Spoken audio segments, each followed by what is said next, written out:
Good morning, Raptor Freaks. Alexi Otts here, and it is Monday morning, and we're reacting to a great home victory over a close game over a veteran team on a Sunday evening in Toronto at Scotiabank Arena. Fantastic stuff. In some ways, it's rewarding to me because we talk about this stuff every day, and when we see it happening on the court, and you see Darko's joy that he just beat Eric Spoelstra at Eric Spoelstra's own game. Defensive adjustments and coaching changes and stuff like that. It's got to be very career gratifying because I know Darko personally looks at Eric Spoelstra as one of the best, if not the best, in the league at what he does. And in some ways, Darko's gauging himself against somebody like Eric Spoelstra. And the fact that this was a very close game at the end, where we had to manage things in a certain tenuous way, and we executed, and we ended up with the close win, is huge. It's a huge, huge thing, and I'm so proud of the team and Coach Darko. Very, very, very proud of them. What's a fun game to watch. We saw our team play the first quarter with 0 turnovers, and we saw what is possible. Playing a game with no turnovers in the first quarter, well, they can build off that. They can continue to get better and better at getting further into the game with less and less turnovers overall. The second quarter, the rookies came in and they caused a few turnovers there, came about at that point. They collected 8 real quick in the second quarter. But man, the first quarter was really pretty. And we were beating them most of the game. They beat us in the second quarter, but we won the first and the third quarter and the fourth quarter. In the fourth quarter, we won too, I believe. Let me see. No, they won the fourth quarter, but we held them off. They beat us by 8 in the fourth quarter. So they won half the game. We won half the game, but we won more of the half of the game to beat them by 3. Top notch, top notch. I have a little bit of criticism for the team, but not too much today. I really, really don't. I really, really don't. So let's get into the comments. We'll do all the regular stuff we do on the stream. Classic card, and Instagram stories, and my stars of the game. Yeah, we'll get into that. All right, Commissioner J, Commissioner of Fun, Commissioner of Fun, Trevor J is here, and he is happy to see his team win yesterday. Life becomes easier when you let go of the unneeded stress. If it's out of your control, don't let it worry you. I love this. This is something more and more I'm embracing because in some ways, they try and tell us what we should be upset about and angry about. But in some ways, if you just look at your day-to-day life and the things that are actually involved in your life as far as people and things, and you deal with those, you can be pretty good. It's just that they want to put the weight of the world on us. And in some ways, we're just people that live on this planet. I want to try and make the world a better place. Don't get me wrong. But in some ways, I don't want to feel guilty because, things in the world are going crazy and I can't control it. I mean, in some ways, you have to allow yourself space, is what I think on this. Yeah. Unneeded stress from politics, unneeded stress from bullshit. Yeah. You don't need that stress. And in some ways, you need to turn off the news. You need to turn off the social media that's agitating you. In some ways, this is the time to heal and time to bond and be together and be a positive force in each other's lives when possibly things are dark and not going so well too. So yeah, Trevor, I appreciate your words of wisdom this morning. I appreciate everything you do for this channel, Trevor, as far as sending me classic cards and all the fun stuff we talk about in the chat and stuff like that. Trevor's saying Davion got the chain last night for defense. That's right. It's interesting because Davion Mitchell isn't one of my 5 stars today. He is not one of my 5 stars for the game last night, but he was awarded the chain by Darko last night. He was a plus 20, and that's a big deal. And you're saying he was giving it for defense, and that's true. There was a very evident point in the second half where Tyler Hero was getting away from Jacoby Walter, and he was making us pay. and it was very, very dangerous. So, Darko made the right switch. He switched Jacoby out and put Davion in on Tyler Hero, and it had a very immediate impact where it slowed down Hero. And we needed that. Holy crap, that guy's so dangerous. He came out guns firing and made almost all of his shots in the very beginning of the game. He didn't miss a shot till almost halftime. And, in the second half, well, that might have been Tyler Hero time to be a hero. But Davion gave him an off night for the rest of the game. Yeah, it's awesome. In some ways, I say this, Trevor. Instead of giving him the chain, they should have gave him that crown, Lockdown King. Because honestly, that was more the moniker of what was happening last night. In some ways, Darko, you could have given two things out. But I guess maybe you want to be really special for Davion Mitchell. He's been a controversial Raptor recently with some idiots that make Raptors content attacking him and saying really not nice things about him that aren't fair, honestly. They aren't fair, the criticisms of Davion Mitchell in the last couple weeks. Honestly, this guy is a certain player type. It's rare. In some ways, there's not very many players that are in the NBA that are exactly like Davion Mitchell. And sure, yeah, some maybe make a crack here. Yeah, there's most players can make shots. Yeah, you're an asshole. And shut the fuck up is what I say to those people. Because honestly, the guy is an above average point of attack defender. The dude is just on it. He's just on it. These people have so much trouble with him around. There was one point last night where he got a steal in the middle of everybody, and it made me think of Muggsy. Muggsy, yeah, the shortest player to ever play in the NBA, plays on a different level, a different height, and a different speed, to be honest.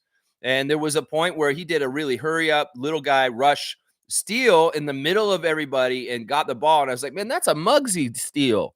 He just did a Muggsy Bogue steal because nobody plays at that level and that quick. So there's a lot about him that's useful and valuable and great for our team. I wish that casuals could see this, but they only look at points per game and they condemn a player for that. Meanwhile, our whole entire team is celebrating him and chanting off day at him. And he's getting the chain from his coach. I don't know. What world are you living in, Raptor fan, that hates Davion Mitchell, that doesn't see what the hell's going on here? The man's being lauded and celebrated by his team, but not a certain section of the fan base? What's wrong with y'all? Get with it. Don't listen to idiots like a he shall not be named. That's what I say to that. Yeah, I'm so proud of Davion. But once again, I did not pick him as one of my 5 top stars last night. I did not. But I will recognize that he did get a plus 20 and that he did have an impact on the game last night that was very positive. And he was very crucial at times in the game defensively. That's what they said in the post game. Both RJ and Darko giving credit to Davion Mitchell for coming in and having an impact on the game towards us winning. Some making sense now. Davion stepping in on the interview at the end of the game.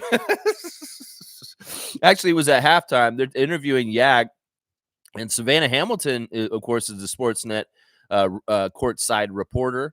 And she's not banned Davion Mitchell from the interview scrum, apparently, like Kayla Gray has. Which is kind of funny to see him and this time, you know what? Listen, he's not stunning. He's not busting in and grabbing the mic and saying something dirty like somebody would to a reporter on the side of the road, saying like F, like, yeah, you know what they used to say. It was stupid. But no, he's coming in. He's just standing there like he's like Jakob's buddy who's waiting because they're in the same carpool and they got to get picked up by a parent to go home. And he's just waiting because his buddy is the player of the game. And he's got to do the interview. And he's just waiting, standing next to him, kind of with his hands next to his side. He's like, oh, yeah, I waited. Yeah. He didn't say nothing. He was just kind of listening. And the cameraman's nice enough to make an open shot where they put him in this frame also. It's so funny. In some ways, Justin, take notes, Justin Champetti. This is how you interfere with interviews, and it doesn't bother me. Even though in some ways it's a weird thing he's doing right now, but it's also kind of like endearing. And like I said, it's very humble. It's not like it's braggadocio. It's not like he's grabbing the mic and bragging or something like that. No, he's just standing there, and it's inexplicable. And why? Like, why are you there, dude? At the end of the game, I was like, is he going to do it at the end of the game? Was it RJ they were talking to at the end of the game? Uh, he didn't, but he was busy running in the. He went to the crowd and gave some fan his jersey, and then he came back with no shirt on, and he was right at the end of the interview at that point. He's a character, man. In some ways, he's a really interesting dude. Like, his personality is very vibrant and very energetic, and he's very serious about his NBA career and being a pro and doing things with discipline. But he's also very unorthodox with his personality. And in some ways, I like it. It's like Sacramento people loved him too. They really fell in love with him. He had like a cult following around the Kings fan base. And now I'm starting to understand why, because he has a very extra personality in some ways. Davion, you're awesome, man. I'm a fan. I'm a fan. Some people, it's there. I guess in this world, there's Davion people and there's people that aren't Davion people. Well, you can count me as a Davion person. I know Monique said the same thing last night in the chat. She said, yeah, count me as a Davion person too, Lex. Yeah. He's weird, man. It's funny because, like I said, he's not even one of my stars that I picked for this game. And we're talking about him off the top because he got the chain. Yeah, that's awesome. That's off the chain. That's off day with the chain. That's what it is, off the chain. Whoa, that was off the chain. And they were so happy when he won it. Like, the unity and the fun on the team is funny. They're chanting off day, off day, off day, off day. Hilarious. So good. So good. So good. Trevor's saying Darko says he likes Jacoby's game and the front office high expectations for him. Yeah, well, once again, he's saying certain things about certain players at times, like he's a big part of the future of our franchise. He's saying stuff like that about people like Jacoby and Grady and Scotty. And, I could see this. I could see where Jacoby Walter may become a very, very useful player. I think that it's amazing that the last 2 years, Bobby Webster and Masai Ujiri have found gold at wherever they have to draft at 13 or 19 in the first round. They found gold. In fact, it seems like they found two guys in 2 years that should have been top 10 picks. That Grady Dick could have been a top 10 pick this year, obviously, from what we're seeing now. And Jacoby Walter may be very the same. So I love that. I love our front office, and I love how they find really, really good talent at really weird places in the draft. And Jacoby falling like this, well, some people are going to be looking bad for passing on him in the years to come. There's things about Jacoby that are just different because he's doing things correctly. That's the big thing. I try to talk about this all the time. There's young players coming in this league, they don't do things right. It's like they have to show up and show how bad they're doing things, and then the coaches have to fix them. Well, that's not the case with Walter. Walter's done things right his whole time, and he's just come in and he's continued to do what he's done at this level. It's very interesting to hear Jacoby in the post-game interview. When you hear him talk, he's not exactly what you think he is. You would think he sound like when he's talking. He's very, very, very smart and intelligent, and he's very, very professional. In some ways, he's so young, and he's got a really cool look, and he's his age, and he likes the things that guys his age like. But there's a wisdom and there's a way of doing things that's old school about him also, which I really like. I think that that's something that could separate him from most of the people in his generation, is that in some ways I look at Jacoby Walter and Jamal Shed, to be honest, and Jameson and Jonathan, and I say these four rookies honor the traditions of playing basketball the right way, that they just do things that basketball players are supposed to do that I was taught when I was like 40 years ago. That's just, that's interesting because a lot of these players coming in, they're not learning basketball the right way. They're learning basketball in all kinds of crazy flamboyant ways that aren't useful and honestly risky and can hurt you in a game. And no, these guys it's right down to footwork. It's the way that they shoot their shots with their form. It's the way that they really value taking free throws and making them. It's the way that they are really busting their ass on their defensive assignments. This stuff is professional level. And these guys have played a handful of games each. in the NBA at the professional level. And I love it, man. Jacoby has come later than the other guys, and he has not missed a beat. He's picking up right where those guys are, too, as far as helpful to our franchise and our rotation right now. Fantastic stuff. So much expectation from this rookie class because they're showing us stuff. And in the future, I want to see more. That's right. I want to see more and more. That's right. Trevor's saying RJ's the man. He's on another level. Who cannot be stopped right now? Okay, you want me to do the stars of the game? Let's start with number one star of the game, Star J. Star J Barrett. All-Star J Barrett. All-Star J Barrett.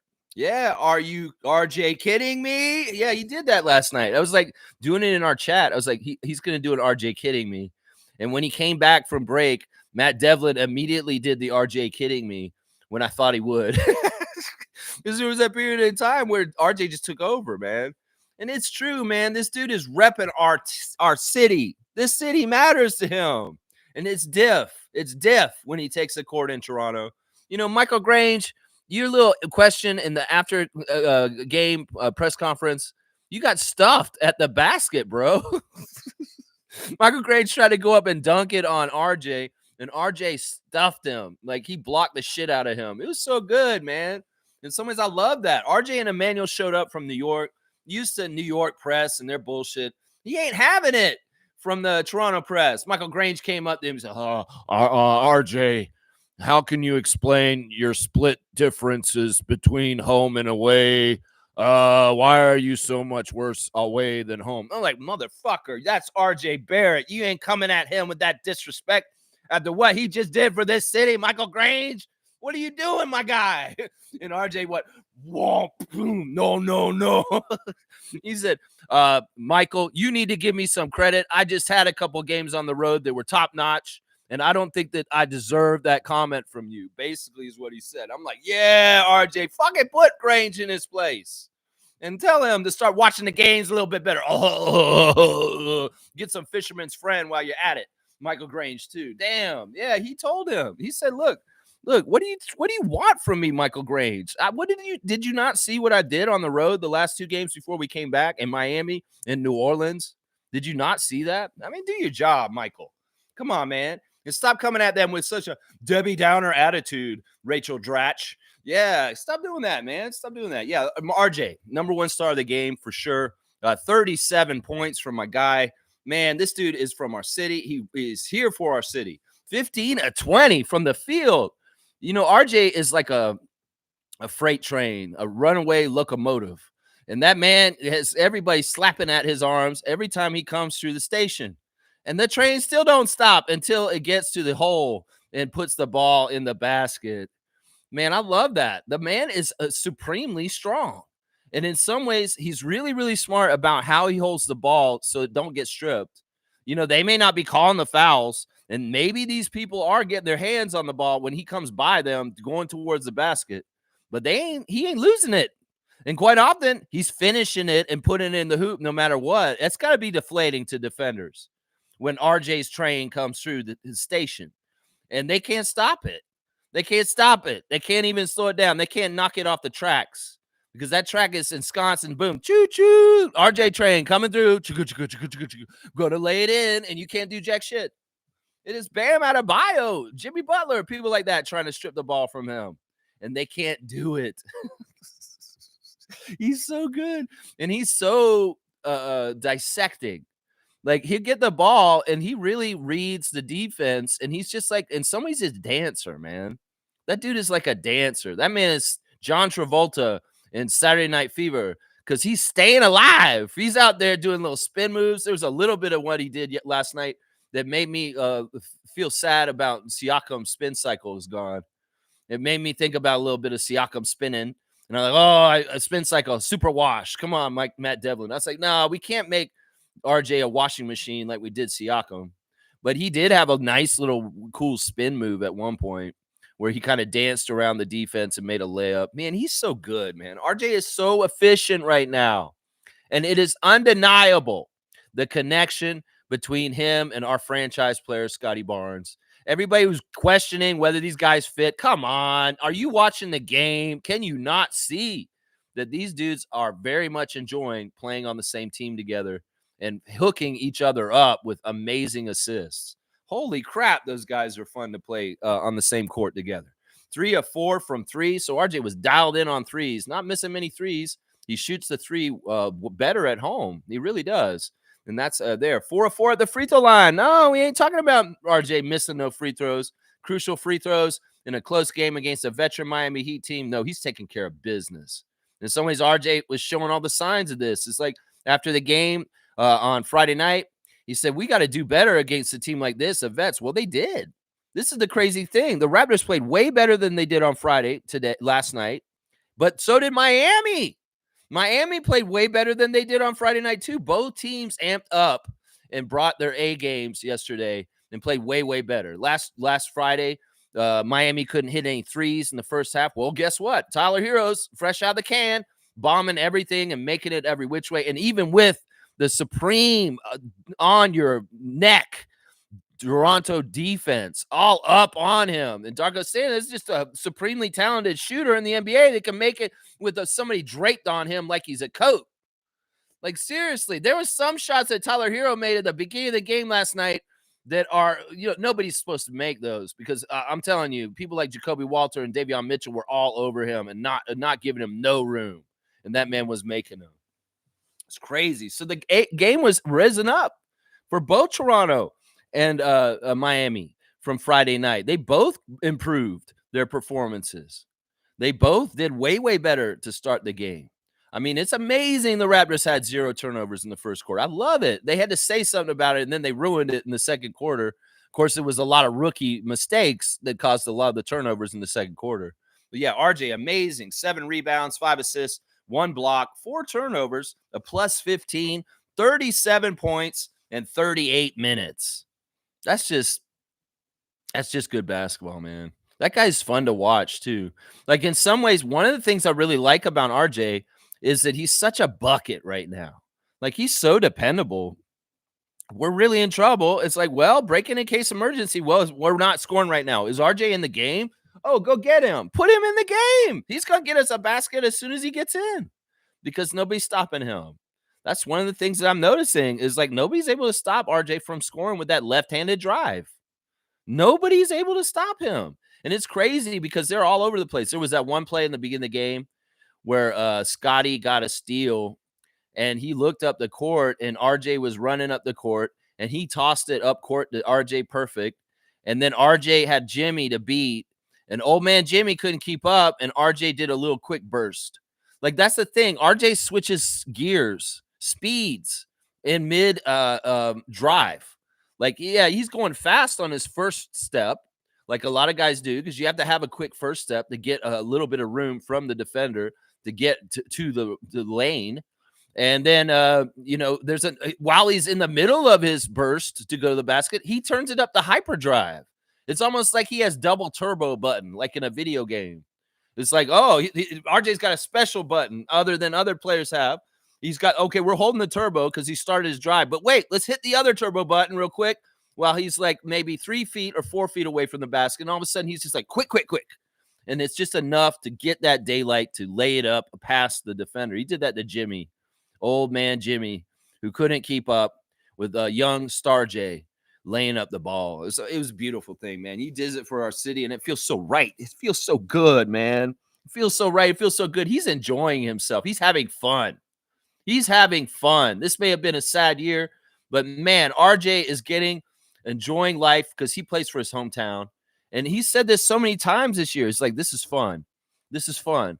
This is fun to play in Toronto in front of this crowd. This is fun to have the assignment to go up against top-notch NBA teams and represent my country. I love it. I love it so much. I'll go on about RJ Barrett for 2 hours, y'all, if you want me to.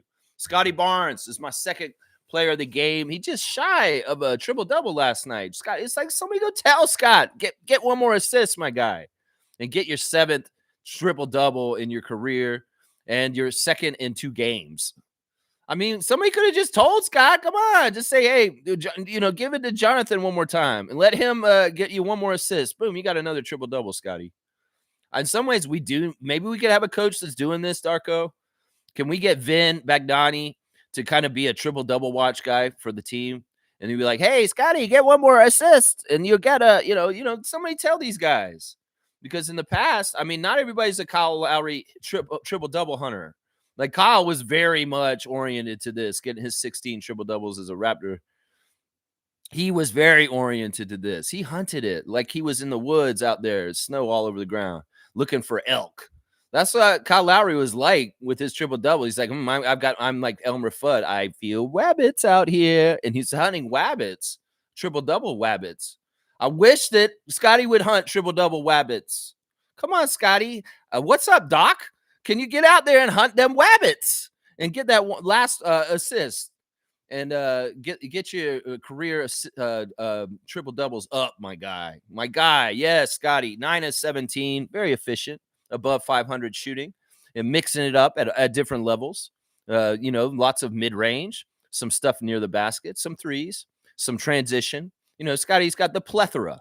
This man can do it all. He can score for anywhere on the court, and he showed that a bit at times last night, where he's a little bit broken plays, maybe some not advised mid ranges by Nick Nurse and other people in the past, but Scotty took him. Scotty took him last night, and he looked good. And it's like even getting like him and Jacoby. I've noticed this; they get shooters bounce. That's how you know these guys are fundamentally good, because they may not hit the shot exactly clean, but boy, does that ball bounce around, kind of like Kawhi against Philadelphia, and it drops in. That's the sign of a very, very good shooter, is putting a lot of time of practicing, and they really understand the English and the spin that they can make with their hands as they do their jump shot. And Jacoby and Scotty are showing these signs of being that kind of shooter. Yeah, Scotty was awesome, man. 2 of 5 from three of 5 at the free throw line. He did have a couple of misses at free throw line that kind of irked me. 10 rebounds, 9 assists, 4 turnovers, a minus 12, 23 points in 35 minutes. Once again, it's not about scoring with Scotty. It's about glue guy doing everything on the court in the moment that is needed. And, the one knock I have for Scott, and I was going to be mad if we lost last night, but we didn't, so he's off the hook, was in the fourth quarter. Scotty kind of looked out of it. The whole part of the beginning of the fourth quarter, he missed shots and turned the ball over and looked disengaged. He looked lost.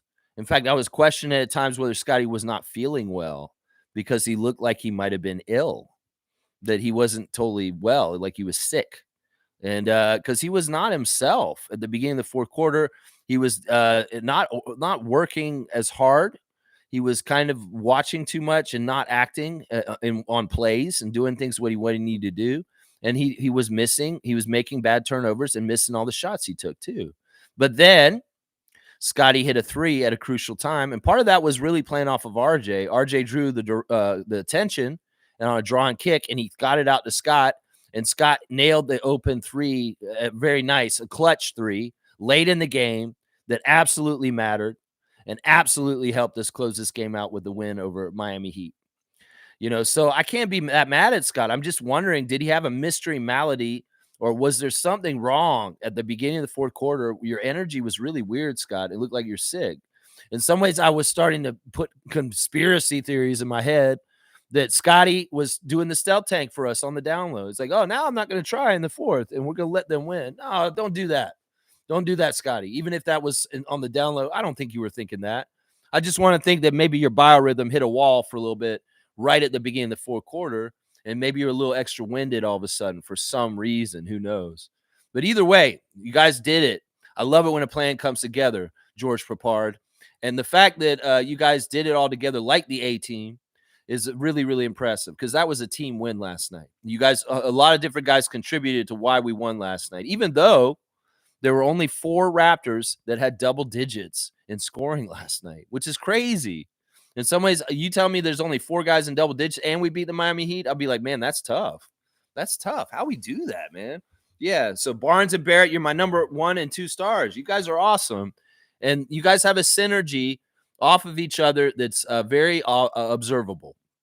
That, we're seeing beautiful, risky passes, high-level passing and catching and finishing and executing with either one on either side of the pass or catch, as far as who's making the basket.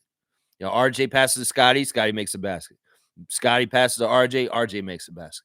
Often in transition. So in some ways, it gives the impression of a new era Showtime Because seriously, that's what we're doing. We're one of the best fast break teams in the league. And I know that's a Lakers copyrighted moniker, and that Lakers fans would be mad at Lex. You can't talk about it like that.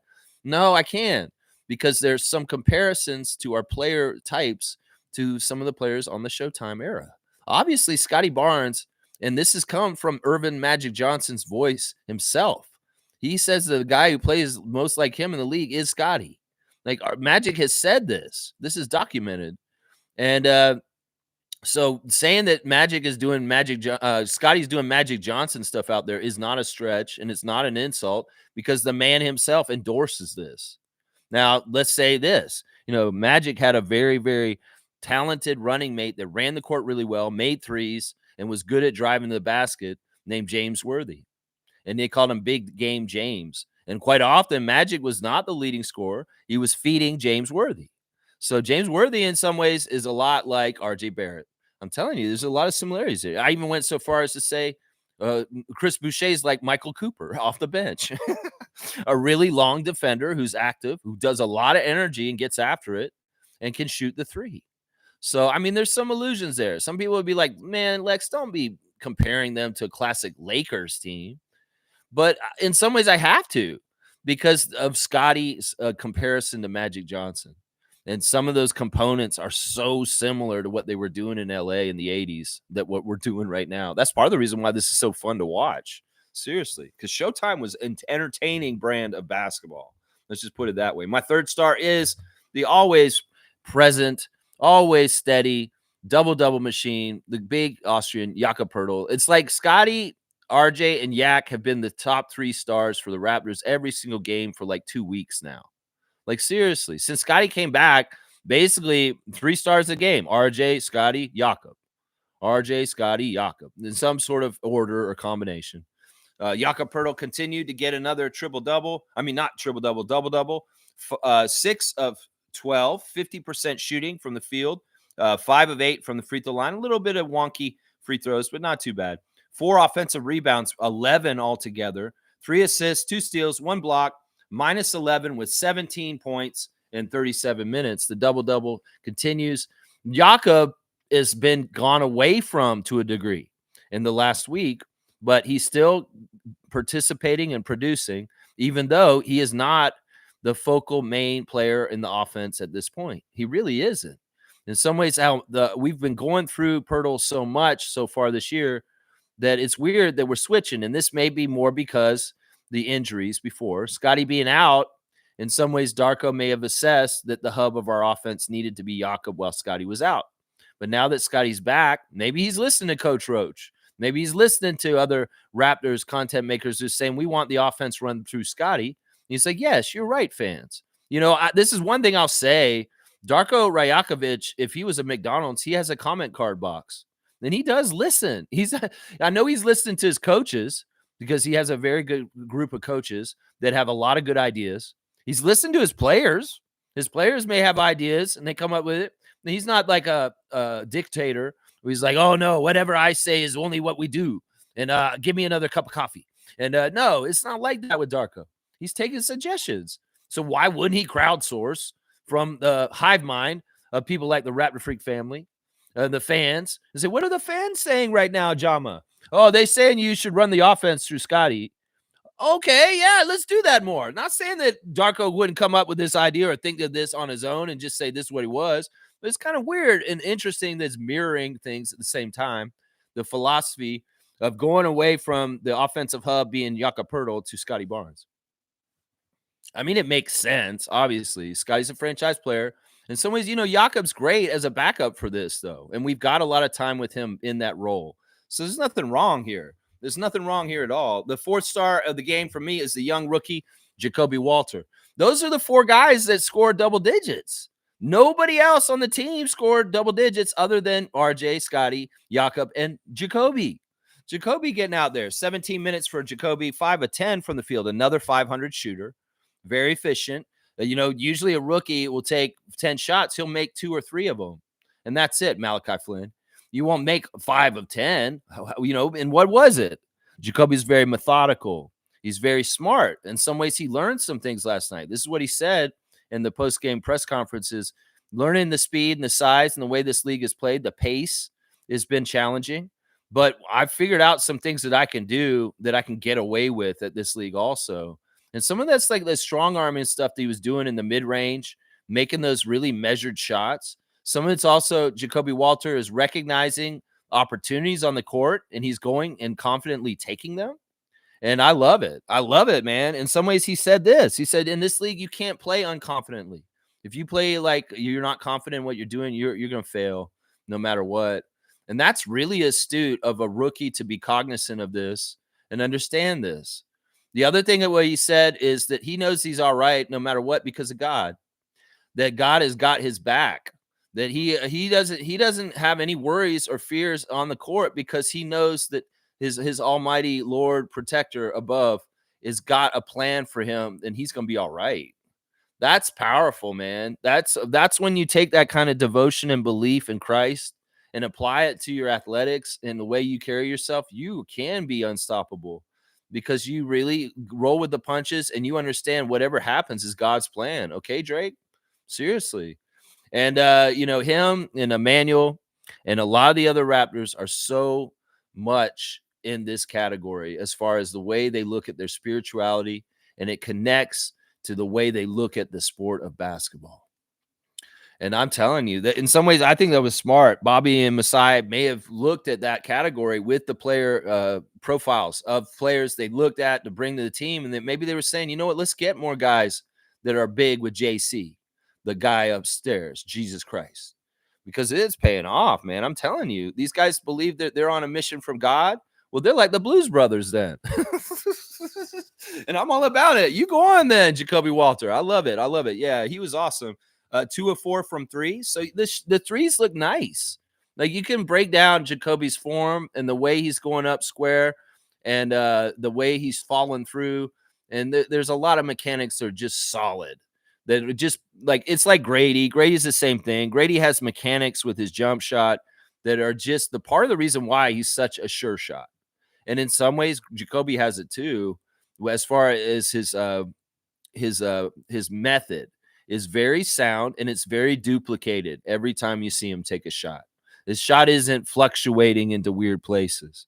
And you notice what I was saying yesterday about him yesterday morning about how he's the kind of guy like Lou Williams or Jamal Crawford.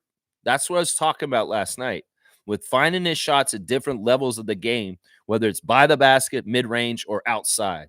He's a pure scorer, just like Jamal Crawford was when he played in this game. And he was one of the most praised and loved players behind the scenes. In some ways, he wasn't as popular with the fans and put on display and all the accolades, but Jamal Crawford was a bucket. And people in the NBA, there are players like will talk about how fun and how awesome he was to play with and how fun he is to watch.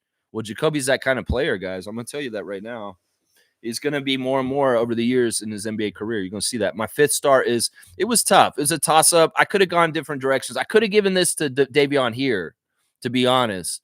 But I decided instead to go with the very efficient line of Jonathan Mobo last night. He's my 5th star. 14 minutes. Jonathan was 1 of 2 from the field, not taking a lot of shots or anything. He missed his only 3-point attempt. So his one miss was a 3. 1 for 1 at the free throw line. Perfect. 7 rebounds in 14 minutes. 2 of them offensive. Jonathan was just active, just out there. He's a shit disturber. This man has, like I said, Dennis Rodman kind of nose for the ball. He's always seems to be after it. And I love that, man. In some ways, there were a couple possessions where the Raptors were not getting the ball through the basket, but they didn't relent. They did not give up, and they made sure the ball would go through. It was crazy. I was like, man, I wish they'd make that. I wish they make that. I wish they made it on the 4th attempt. So everybody in there crashing the boards. Jakob, Chris, Jonathan. And that he kept so many possessions alive in different ways. That's one of the things that's so wonderful about J-Mo is he keeps offensive possessions alive for the Raptors to give him another chance. And that is whether it's him just outright rebounding or tipping it to somebody or just sometimes he's getting steals from the other guy who just got the rebound. He's wrenching it out of their hands and getting the Raptors possession right away. I love it, man. He even had 6 assists last night. We saw Jonathan in transition a couple times looking like Scotty, honestly. Like they really do twin in some ways. With Jonathan coming up the court in transition and making the exact right play to Oshai Abaji to get an easy layup. That's badass. In some ways, I was expecting rebounding, maybe shot blocking, maybe good defense from Jonathan. I was not expecting three-pointers. I was not expecting a playmaker that he is at that level that he's doing right now. And these are really pleasant surprises. Very, very pleasant surprises. Yeah. He had a +9 with 3 points. Only 3 points for Jonathan, but he made one of my stars. I'll talk about Mitchell real quick. 3 of 8 from the field, 1 of 5 from 3, 3 assists, 1 steal, 1 turnover, a +20, 7 points in 28 minutes. That's a pretty good line too there. Yeah. So yeah, really, really weird game, but awesome game. And now that we've started this homestand with OW, I'd like to continue. We're going to have Pascal and them here tomorrow for our last Emirates Cup game for this season. And hopefully we can continue to win at home against Siakam tomorrow.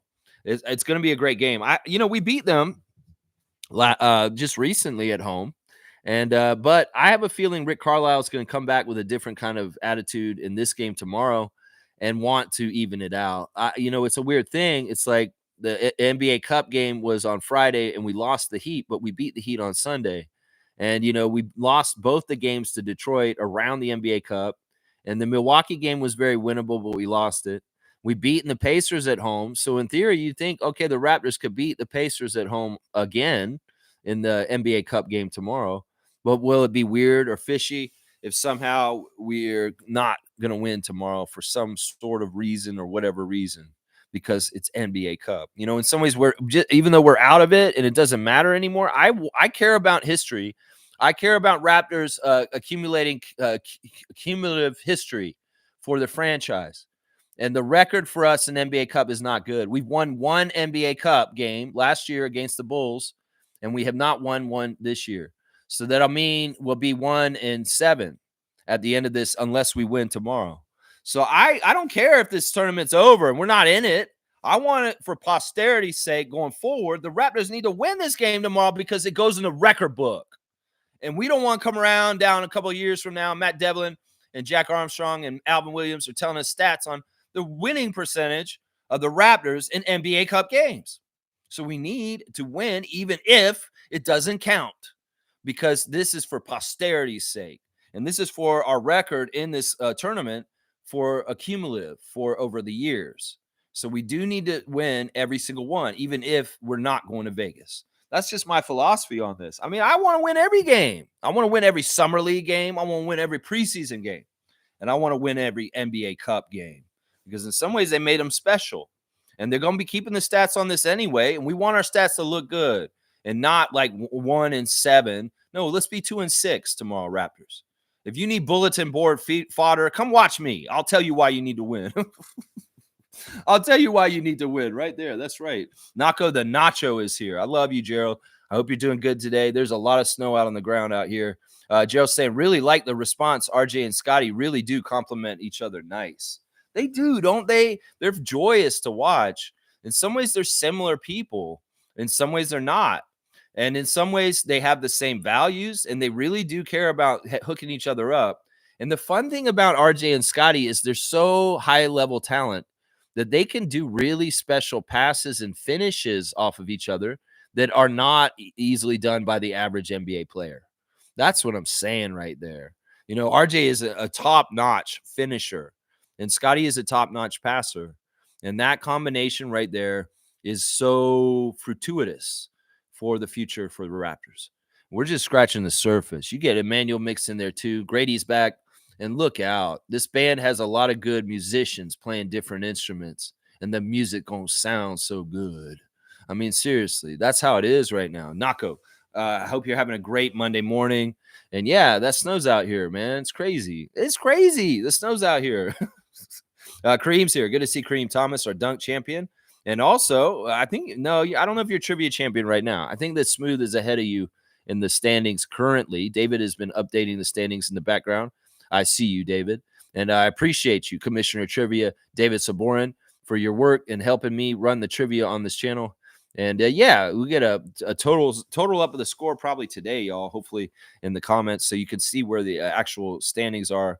Classic card coming up soon, so be aware and patient. Be aware and ready.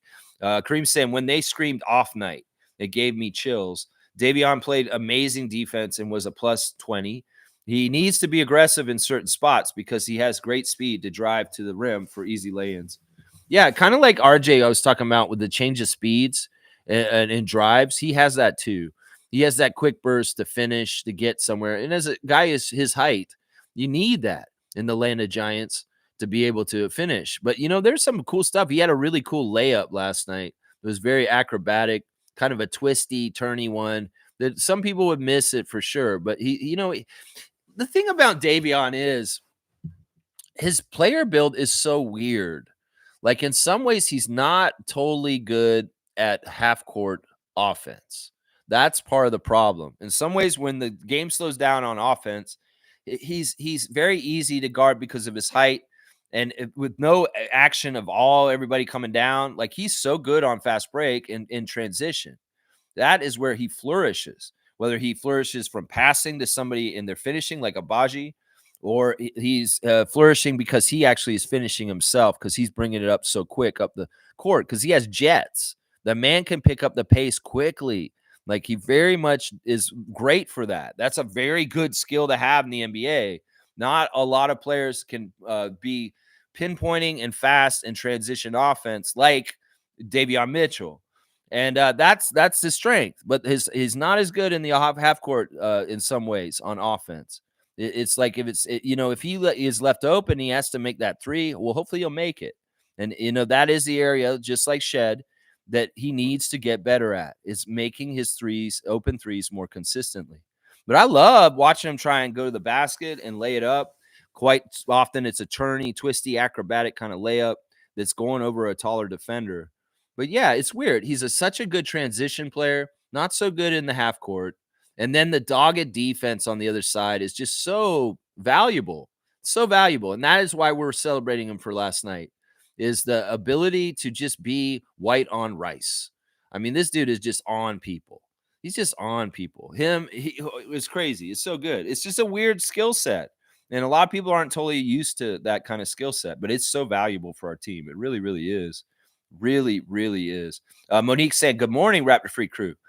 Great win. If we get more wins in the W column, RJ is an all-star, no question. Yeah, I had a couple of premonitions last night, and RJ as an all-star is looking pretty good right now. Now, the thing is, once again, if we're going to think about this realistically, the Raptors with their record will be lucky to get a single all-star. And in some ways, Scotty getting it last year as a replacement, as much as that's kind of annoying, it kind of was valid because our record and our team wasn't very much a top team or doing what they're supposed to do. That's the thing that's tough. In some ways, we're going to say Scotty's an all-star too. We can't have both of them. I'm telling you, we won't unless we really start winning a lot before February. Yeah, I would love for both of them to be all-stars. I know hopefully one of them will be, but I don't know which one. I don't know which one. In some ways, I'd like Scott to keep building on being another all-star this year, and that may be important. But it could very well be that we're in an era where the Raptors are having an all-star alternating every other year like Lowry and DeRozan. That kind of happened in 2010s where, Kyle and DeMar would get all-stars, but they were kind of alternating years. And then also sometimes they would be there together if we were really, really good. They could both be there together. But yeah, that's the tough thing about RJ becoming an all-star. In some ways, Scotty, in some ways, has dibs because, Scotty's stats are pretty crazy, and he was one last year. But I think RJ's an all-star for sure. All-star J Barrett. Yeah, I really do think that. The other premonition I had last night, this is interesting, is that I think that this is possible by the end of the year that Jacoby Walter will be in the Rookie of the Year running. This year is a very weak class, and right now Philadelphia's rookie Jared McCain is the front runner as he's put together a bunch of 20-point games for the Sixers as a losing squad, and he's looked really good recently. Now, Zach Edey, he's another person, but the guys at the top of the draft are busts, disappointments so far, the French guys. And it's a very wide open field for Rookie of the Year. I'm saying this because if Jacoby doesn't look back and he just keeps going like he is, if he can increase his scoring and he can be, I don't know what's going to happen when Grady gets healthy. That may be the thing that derails what I'm about to say. But I really think if Jacoby stays healthy, he stays in the starting lineup and he continues to progress and get better and better, he could get involved in the rookie of the year conversation. I'm not saying he's going to win. I think it's very, very unlikely any of our rookies will win Rookie of the Year. But if certain things go a certain way for the rest of the year, we start winning more, and Jacoby continues to be a very productive rotation player for the Raptors, either off the bench or starting, and he can have certain numbers, he should be considered in the top 5 for possible Rookie of the Year. I could see this happening. I had a moment last night. I was like, you know what? If he keeps this up, this is such a weak draft class and there's not a lot of good contenders or candidates. He could be that guy, even with all of our second rounders kind of clouding things with rookies and stuff. He could be that guy. Still, I'm interested. I'm interested to see how this develops, and I really want Grady to get his seat at the table still. And in some ways, I kind of want Grady to start when he comes back, but this is not up to me, and this is not up to any of the Raptors fans. This is up to our coach. He's gonna figure it out. In some ways, he had the trust and the ability to understand that Jacoby Walter was ready for the responsibility he's given him right now, and that's why we got to trust Rajakovic's judgment because he's the one who threw him in the deep end, and he's swimming so well, doing the crawl, the backstroke, the butterfly, the breaststroke. This man's doing a medley because he's swimming so well on the deep end right now. Jacoby Walter. That's right. He knows all the strokes right now. That's right. He's swimming a medley. That's right. Let's see. Trevor J saying, I remember when Jacoby got drafted, Masai told him on the phone, we're going to win a chip in Toronto. Yeah, yeah. Do you want to win, Jacoby? Well, welcome to Toronto. I'm Masai Ujiri, and I am like the Wizard of Oz. I'm going to bring you to a world of imagination, Willy Wonka. There you go. Yeah, I mean, doesn't he say this to all of our draft picks when they come in? I think he does. I think he does. Yeah, I'm excited about Jacoby more and more. He's a mystery player. The mystery's starting to get revealed, is what's happening right now. That's right. Monique saying, love the locker room happiness. Yeah, it's so great to see your team that you love and you care about. It's so jubilant and feeling so good. In some ways, the last couple of wins we've had have hit different than the ones earlier this season. In some ways, the first road win and a 30-point lead for the Raptors in a game against the Pelicans last Wednesday felt so good. It had been a while. And then today or yesterday's game, we played a very close game against a top-level coach in the NBA, and we won. We defeated him at his own game in a close chess match at the end of the game. Now, I'll say this was a factor last night for sure. Jimmy being out. Jimmy hit the floor hard at a certain point, and he didn't come back in the game. And maybe the audacity and the arrogance of the Miami Heat was, we don't need Jimmy to close this game. It's the Raptors, for Pete's sake. Well, did you learn something there about maybe that philosophy? Maybe Jimmy sitting down there looked so unnatural, sitting at the end of the game, looking on as his teammates finished the game without him. It looked so unnatural and weird. And in some ways, I was like, what are y'all doing right now? Are you guys trying to help us win? Because Jimmy Butler would be out there trying to help them win. But I guess he's really hurt. His back is messed up and he hit the floor hard again. And they were like, we don't want to risk it. And also, they had to think about this. They're playing in Boston tonight. Yeah, they were playing the first night of a back-to-back, and they're in Boston tonight against the Celtics on the second night of back-to-back. So maybe Spoelstra was like, you know what? We're going to sit you for the rest of the game, Jimmy. I need you for Boston tomorrow. Well, maybe does he regret this now? I wonder if Eric Spoelstra is second-guessing himself on not letting Jimmy play out the game last night, because he definitely would have been a factor in trying to help the Miami Heat beat us last night. So I was all about that. Yeah, it was awesome, man. Let's see. Mo's saying, finally, the third quarter was way better. No third quarter woes. Yeah, no, running through the street with my woes. You know, man, I am glad, too. They came back from halftime, and they did a good job. You know, that's the dangerous place because that's when the coaches are adjusting. And Spoelstra is such a genius with this. He really, really is. And the other thing I have to remind Raptors fans once again about Spoelstra and the collection of guys he has there, like Adebayo and Hero and Kevin Love and Jimmy Butler, is that they have a shorthand and they have experience and they've been in so many situations together that Spolstra can really draw upon that all their experiences together in a faster, more tangible way than Darko can right now. In some ways, Darko is teaching theory, while Spolstra is teaching reality that has been done before, and we need to duplicate again.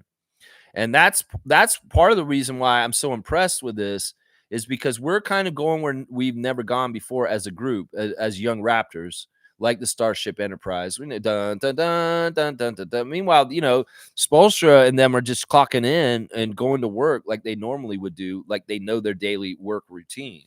So in some ways, that's part of the reason why this is impressive, is because our guys are learning like a fawn, a baby deer, how to walk in close games against NBA teams and close it out and win. And they had a successful one last night. That's why that felt so good. Like I said, this is a sign that a team is developing and learning at a certain level that they can close out and win games against a veteran team and a coach like Eric Spoelstra. That's a good sign. I mean, once again, we're doing everything hyperdrive. A month of rebuilding. Okay, and now we're beating Miami in close games. All right, I'll take it. I'll take it. I mean, I don't want to microwave this. I want to do this right. I want to cook this right and make this dish the tastiest it can be because we're taking the time to do it right. But hey, if we're having signs of good success already in this kind of a situation, hey, I'm all about it too. In some ways, they need this because this is what keeps them drive going and in very difficult, lots of losing kind of seasons. So there's all kinds of good things. We have 6 wins now, guys. And well, maybe we'll get the 7th one tomorrow and we'll start stacking wins faster and we will get past that 25 win total last year. Yeah, I want to. That's my main goal. This is the one thing I want them to do is get more wins than last year at least. At least improve from last year. Then that'll be a accomplishment as far as I'm concerned. If they get to 30, I'll be like, yeah, we got 30 wins. Even though that's a losing season, that's still an accomplishment in my book. That's what I say right there. Yeah. Yeah, let's see. All right, I lost my place. Let me find it. Please bear with me for a second. Let's see. Monique stars of the game are RJ, Scotty, Jakob, Jacoby, and Chris. Yeah, let's look at the rest of the Raptors that I didn't cover already. Oshai Abaji in the starting lineup, 38 minutes, 3 of 8 from the field, 1 of 3 from 3, 5 rebounds, 3 assists, 1 block, 7 points, a +3. This is in between the performances from last week, Mondays against Detroit, where he got a gopher and he got called out. I mean, basically, they just talked about him in the press conference. It wasn't really like a call out. And, they did reveal that Darko did meet with Oshai privately and talk to him about the game on Monday and then the improvement, him going almost perfect from the field and killing it in New Orleans. Well, this was a game somewhere in the middle. It wasn't an over game. It wasn't a crazy, like almost 30-point game. No, it was a game in the middle where he was solid. He did a lot of really good things. I saw him finish stuff in transition off of Mobo. I saw him hit a 3 that was open and important and crucial at the time. And of course, we know Oshai's out there being an active body, fighting for rebounds and really staying on top of people on defense. So, good job, man. You got 7 points. I would have liked to seen double digits somehow, some way, but you weren't totally wasting your time out there. So no issues here. Chris Boucher, 16 minutes, 3 of 7 from the field. He missed all 4 of his 3-pointers. He made both his free throws, though. 2 rebounds, 1 assist. 1 steal, 2 blocks, a +17, 8 minutes. Yeah, RJ had a block last night. I was like, wow, RJ, you go with your block. Chris missed all of his threes. Chris didn't have a whole lot of rebounds. And in some ways, those are the kind of things that I gauge him on. But you know what? He had an energy to him out there on the court that was fantastic, mixed in with people like Scotty and Jonathan and RJ. And that's good. Chris is a weird role. In some ways, some people maybe want more for Chris out of what he's going to do on the court. But in some ways, I say let Chris be Chris. Chris is going to be energy. He's going to get after it for rebounds, and he might hit some threes for you too. So he was a +17. So he must have been doing something right, even if he wasn't totally productive with his stats last night. 8 points for Chris in 16 minutes. Yeah, I like the 2 blocks. 2 rebounds is not enough for Chris, though. I'll say that right now. Maybe Mobo was stealing all his rebounds. That was funny. At one point, the Miami Heat, Bam Adebayo grabbed the rim and got an offensive goaltending on his team. And Alvin was talking about how that's how you get in a locker room fight because you messed up the guy's bucket that he's going to get. And that's totally true. I mean, that basket was going to go in for Tyler Hero, but for some reason, Bam Adebayo wanted to grab the rim, and the refs rightfully called it as an offensive goaltend, and it didn't count, which was awesome. That's like such a dumb mistake. Really, really dumb mistake by Bam in that moment. Jamison Battle, 1 for 3 in 14 minutes, 1 for 3 from 3, all of his shots threes, 2 rebounds, 1 assist, 1 turnover, 3 points. You know, you see how quick everybody scurries at Jamison Battle as soon as he touches the ball. Yeah, those Miami Heat players ain't giving him no room. They were doing it like how we should have been doing it to Tyler Hero on Jamison Battle. So the fact that he got 1 out of 3 shots because he found some sort of daylight at some place is an accomplishment.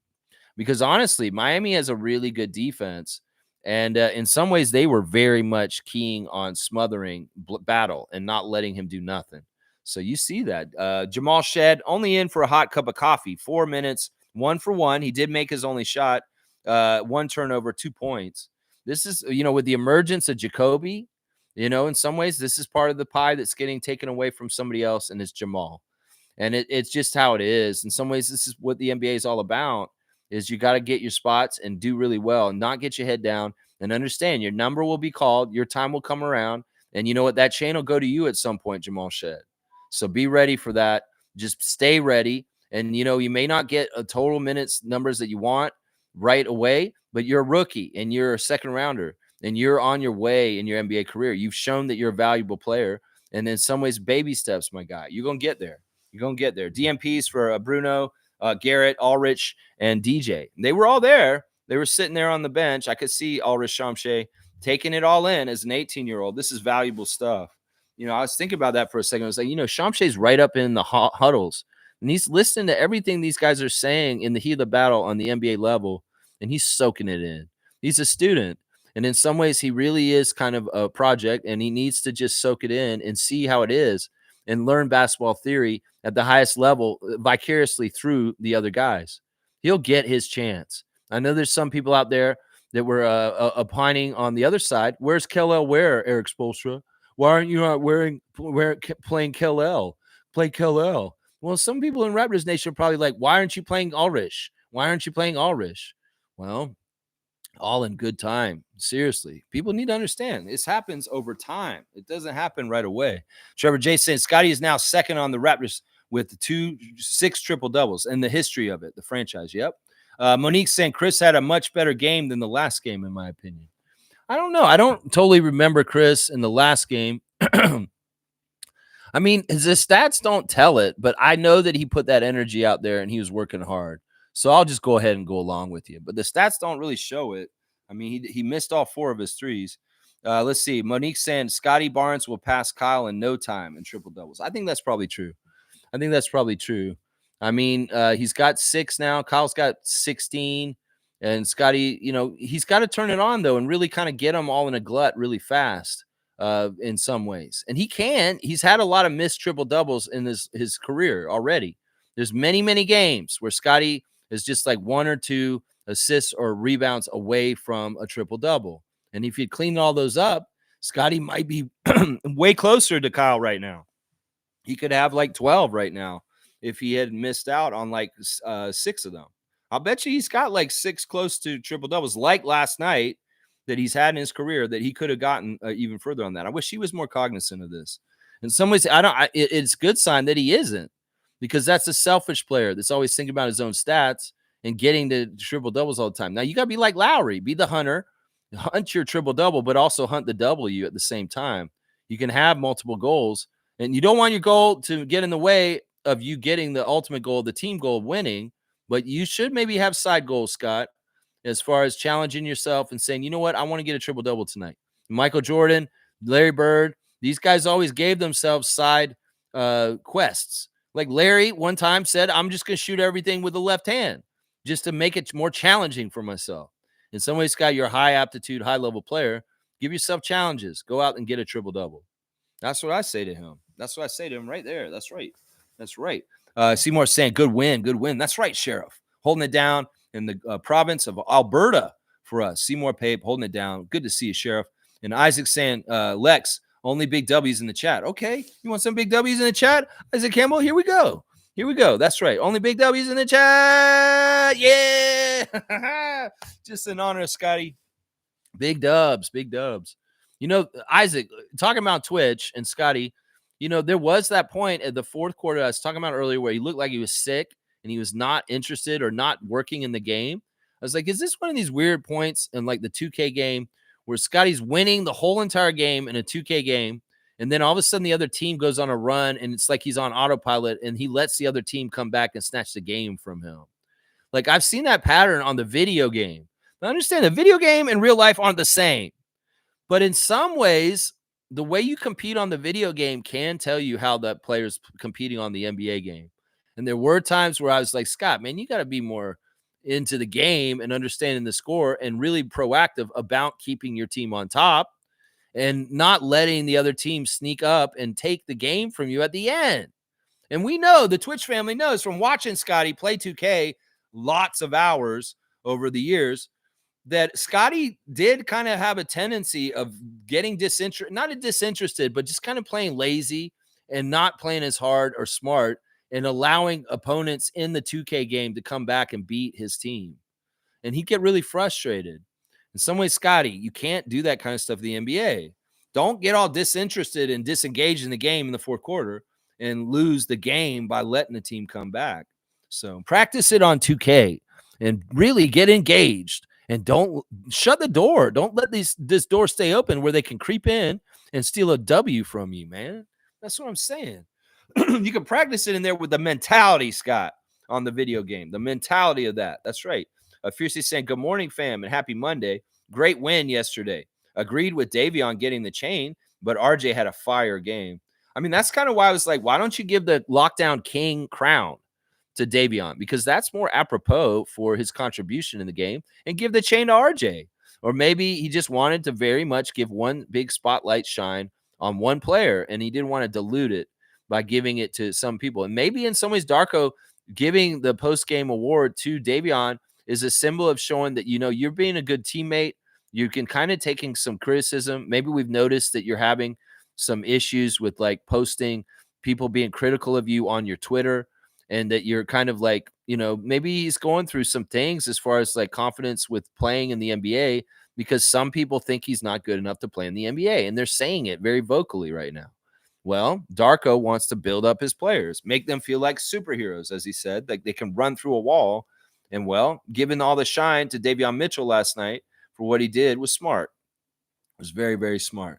Very, very, very smart. I agree with it too. Seymour saying Maple Mamba was in peak form. Star J Barrett. Yeah, he's awesome, man.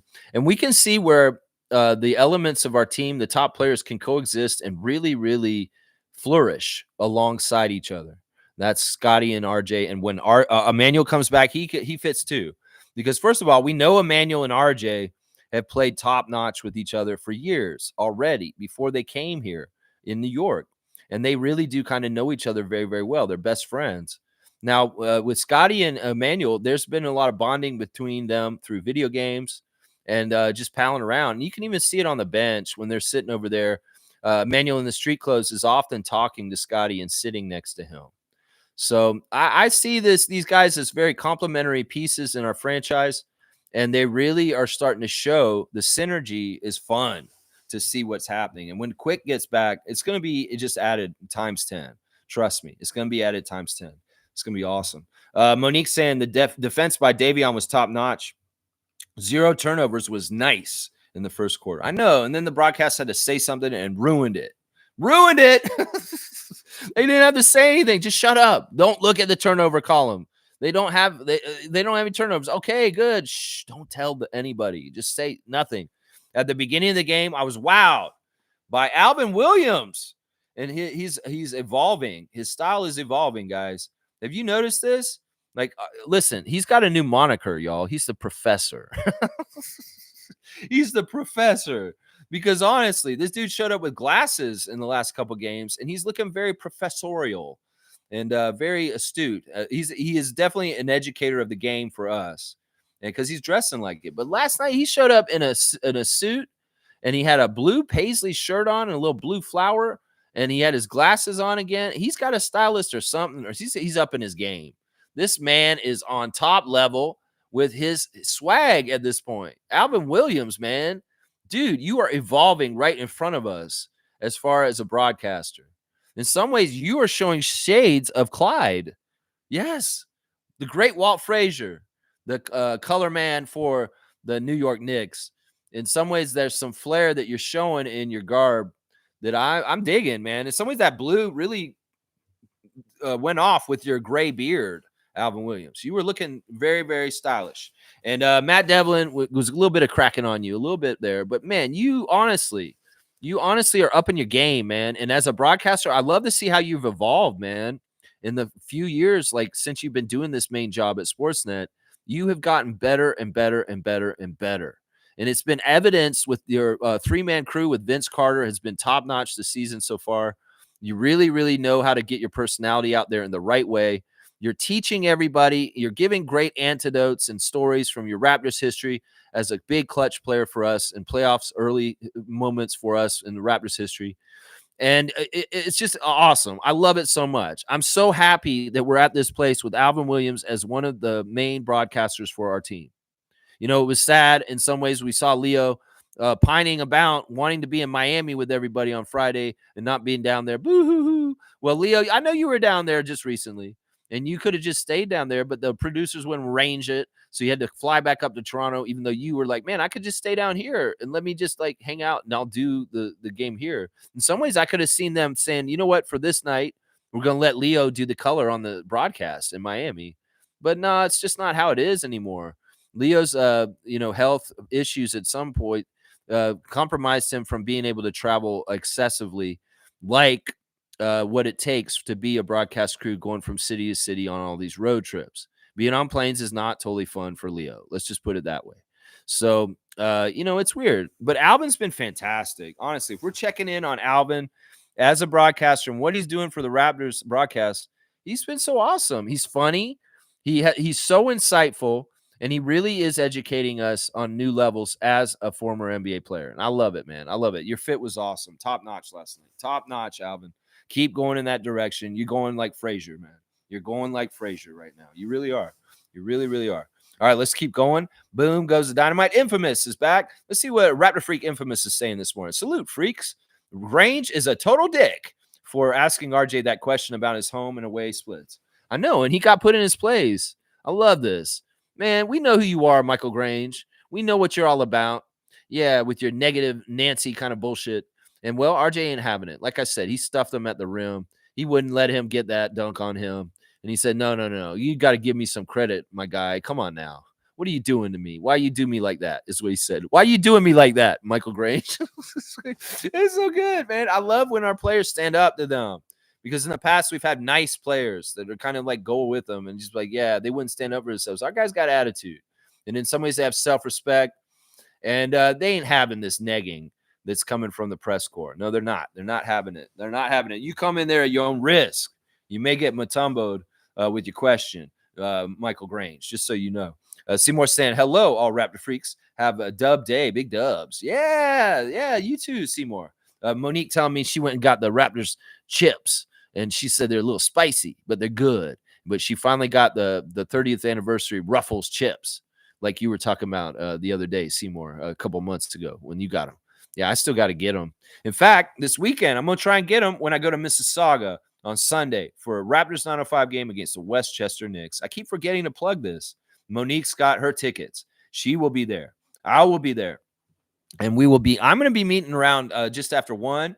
And we'll try and figure out where we're going to meet outside. But I'd love for as many of the Raptor Freak family to come down there and hang out and watch the game with us.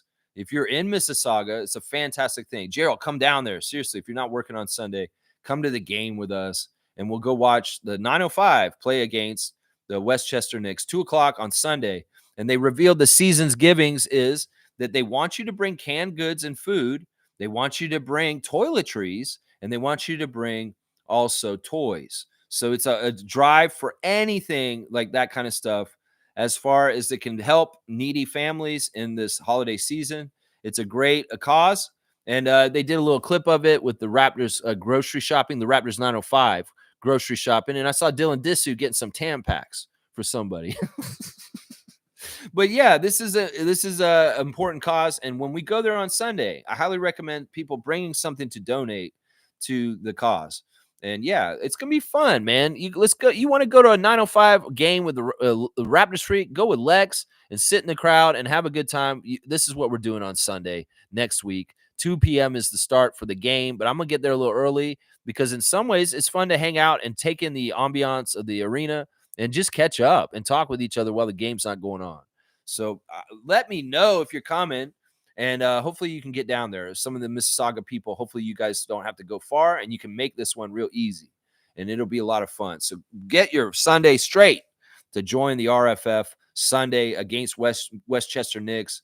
The Raptors 905 were actually at the game last night, I believe. They had them at the game throwing T-shirts out to the fans. They were sitting at courtside. Charlie Brown, Kennedy Chandler, Dylan Disu, all of Ulrich teammates from Mississauga team were at the game last night, and they were talking. They were actually pumping them up in the arena of the main squad's game. And in fact, I will winders this real quick. You know, Keith Pelly was just at the 905 game last week. He was taking in the ambiance of the 905 game like I want to on Sunday. And he was realizing some things as the CEO of MLSE, that there's a golden opportunity with the 905 to expand profits and to get reach. And I noticed that they were advertising the 905 more at the Raptors main game. This is something that they probably should have done more the whole long. It's like, where are your fans for 905? Well, they're at the Raptors game. So put 905 more on blast at Raptors games, and maybe you see ticket sales increase out in Mississauga. You know, that was smart. The cross promoting of 905 to the Raptors has not happened at the level that it should have. In some ways, we could be getting more attention and more fans of the 905 as the affiliate team through advertising it with the main team more. And having that whole squad there last night, throwing T-shirts out to the crowd and smiling to everybody, also it's good for those guys because they get to feel the big crowd, the big squad at the Scotiabank Arena. And then dreams get set in their minds about wanting to be there in the Raptors jersey and not the 905 jersey. So, yeah, man, I really like the interaction of the 905 being there. And I really do think that Keith Pelly had a big part in this and directing this to happen. As far as, you know what, guys, we need to explore this more. Cross promotion with 905 with the main squad. More of this, please. You know, I maybe it's just oversight. They never really thought about, well, maybe we should advertise 905 more around the Raptors proper. You know, it just makes sense. Come on now. Yeah, let's keep going.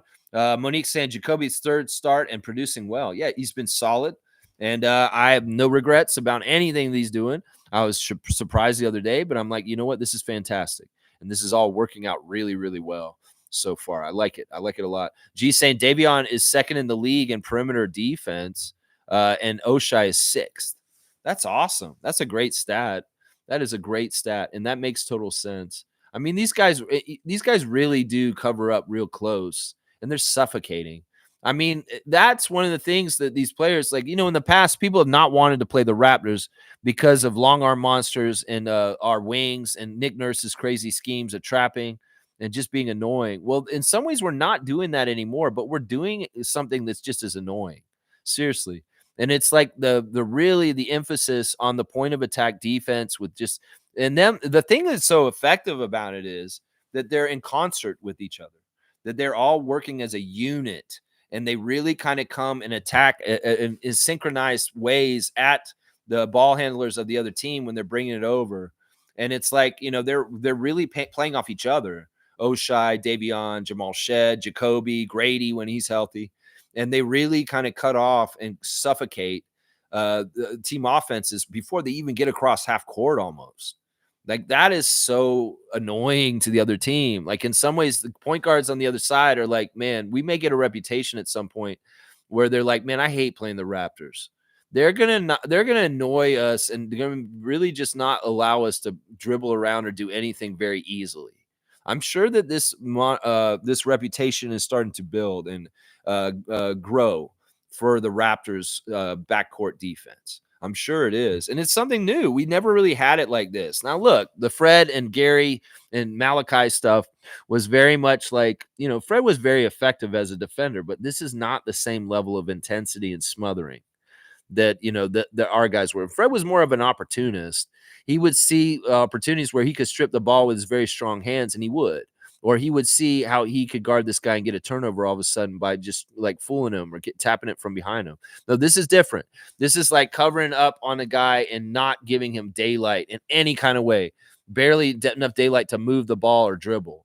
It's fun, man. It's fun. We're getting a reputation for this already. I think Spoelstra was even mentioning it in the pregame conference yesterday about what he expects from this Raptors team today. And he was very much talking about how the crowd really helps our team and that he expected our crowd to feed energy to our team. And well, RJ said that's what happened.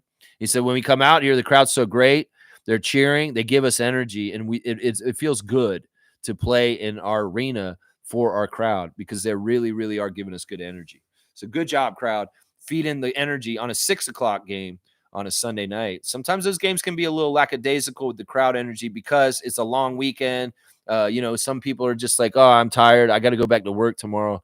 But I think the 6:00 start is really, really good. But if Doug Smith had his way, it'd be 3:00. All right, let's keep going. Let's see. Nako's saying, I like Davion's facilitating. Solid defense, too. Yeah, we got to overlook his offensive shortcomings and just allow him to be himself and understand that not everybody has to be a perfect all-around player and that sometimes having players that are super skilled in certain areas like Davion is absolutely a bonus and a plus. I'm telling you, it's in some ways you can't just have all LeBron Jameses or all Scotty Barneses. In some ways, you do need some Davion Mitchells. You do need some Davion Mitchells. Yeah. Monique saying Jacoby's learning quickly. Yep, he is. Mischief saying we got fourth quarter Scotty back and we're playing better in the fourth quarter where it counts. I like how Darko gives every player a chance to develop. Yeah. Yeah, he's been pretty good about this. We're going to see, he's going to have some very tough decisions coming up in the next month when we see guys come off the injury list. There's going to be some very, very tough decisions. And I'm going to be very excited to see if he does it matchup based, what his reasoning is for why he's going to have to make the very tough decisions on who's in the rotation, who's going to be starting, and who's going to be taking the shots. So we'll have to see. It's a great problem to have. Grady Dick comes back. Emmanuel comes back. Bruce Brown comes back. Kelly Olynyk comes back. That's a lot of possible time taken away from our rookies that are getting time right now. In some ways, Lex, could it be that Bruce Brown could be actually playing back right now, but they are holding him off because they want just a little bit more extra time for Jacoby, Jonathan, and Jamal before they'd come back with all the vets, and boom, all of a sudden, the rookies' time out in the court shrinks a bit more. Could be. It could be that Bruce Brown could have played last Sunday, and not even yesterday, last Sunday. And they held him off just because they wanted to explore Jacoby Walter a little deeper with more minutes. I could see that. Yeah, Scotty was not fourth quarter great in some ways. The clutch shot, I'll give him that. But there was a lot of weirdness in his energy in the fourth quarter. In fact, I was worried we're gonna lose the game because he was not engaged in the game. He was not engaged in the game. I was watching him very closely. He was starting to piss me off because I was like, Scotty, where's your get after it? Where is your knowledge in assessing the current parameters on the court in the split second and going and doing what's needed next? Because in some ways he either looked tired. I thought he was ill. It looked like he had a weird color to his face when he's sitting on the bench, and he looked like he was very, very tired for some reason. Could be that he was just really working hard, and his cardio was a little burned up at that moment. Who knows? Let's see. Cool Cat saying, good morning, Raptor Free crew. That was a great W. The close game execution is getting better. Love the sustained aggression for 48 minutes. Year one of rebuild. The journey continues. Yeah, this is a great, in some ways, a milestone. I don't know. The record that Darko has with Spoelstra is not that bad. I think that didn't we beat them last year? We might not have. Maybe that was the first time Darko beat Spoelstra. but that matters to him. Seriously, that very much matters to him. In fact, if you saw at the end of the game, Darko had a big smile and he did that little Tiger Woods kind of yes. Because seriously, I think that it really was a nice feather to put in his cap that he just outcoached Eric Spoelstra in a close game. That's something he's gauging himself against the best. And Eric Spoelstra probably is the best in the NBA coaching world right now. So in some ways, you just beat the best. To be the man, you got to beat the man. And well, Darko beat the man last night, and he should be proud of that. The close game execution was very, very good. It wasn't flawless. There were still some things like, oh my gosh. And there was, like Alvin said, there was a shot by Hero that didn't go in that, oh my gosh, that was so helpful to the Raptors in closing the game out and win. There were opportunities Miami had. They just didn't execute. And we're lucky for it in some ways too. G saying there are some crazy defensive stats for Davion. He is also second in forced turnovers on ISO plays. And when he is on the opponents, the opponents are held to 95.5 points per 100 possession versus 128.5 when he's off. Yeah, I love hearing these kind of intensive, very specific stats as far as concerns with this. This is the thing, man. People aren't going to look at that. They're not going to look at that. They're going to look at, well, he just doesn't score anything. What is he good for? And stuff like that. Or they'll say stuff like he's a liability on offense because nobody's going to respect him and they're not going to think that he can score. Well, that's not totally true. In some ways, he has a protocol.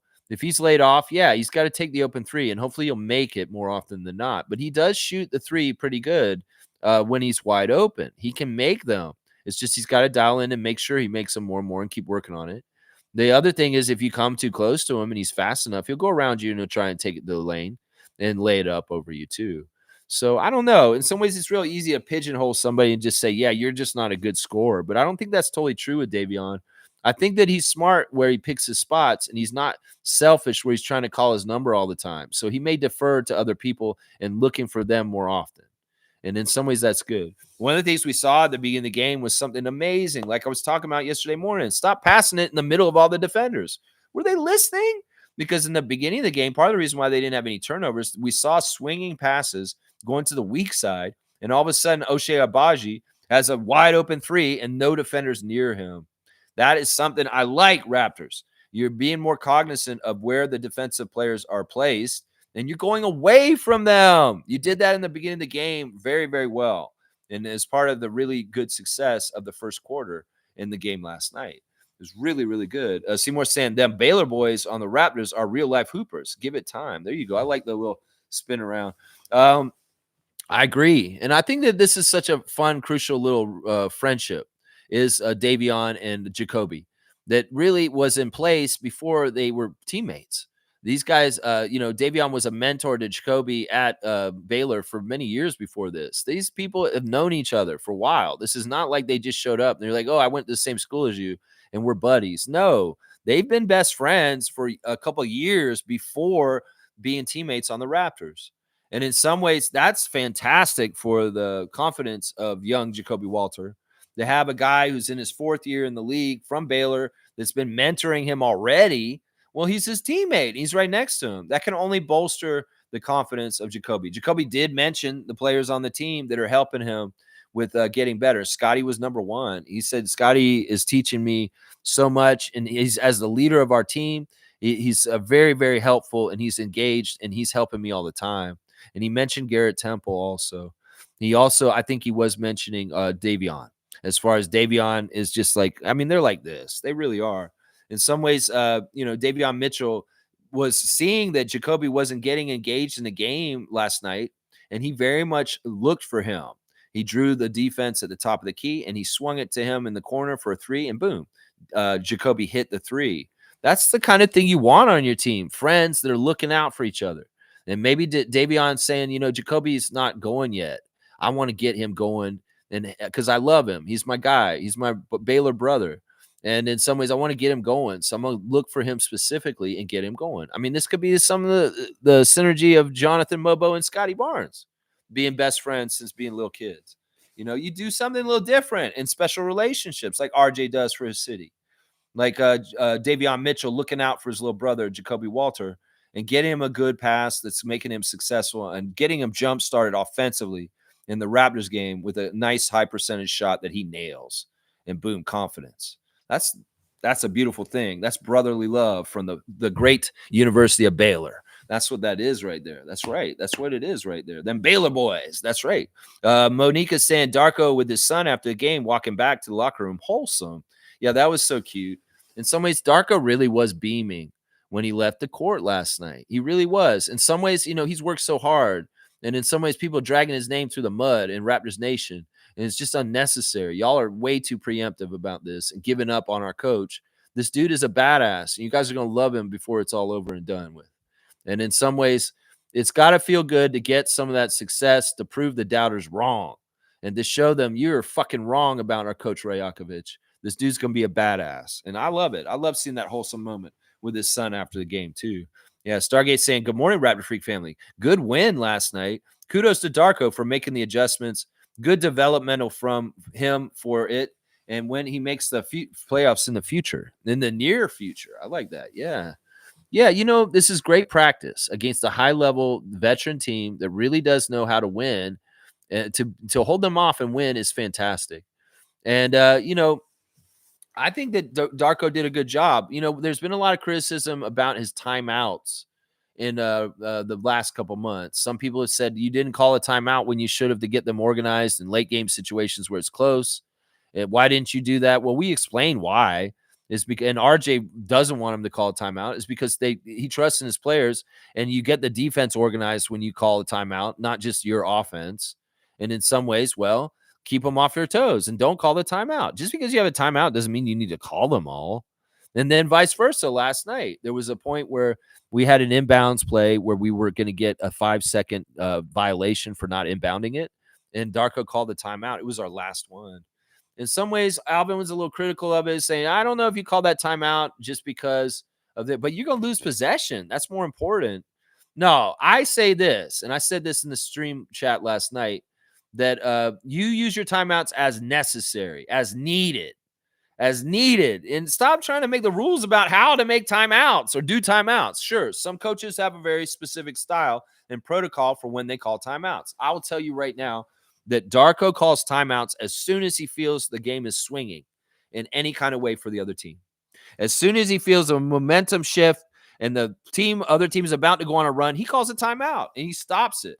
If he feels like our team is not organized enough on the court and they're making silly mistakes just because they're not organized, he will call a timeout.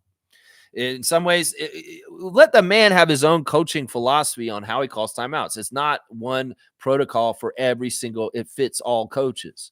Everybody's got their own philosophies on how they do things. And I'm excited and I'm happy. If you're looking at the difference between his predecessor, Nick Nurse, and the way he called timeouts and the way Darko's calling timeouts, it's way much more of an improvement.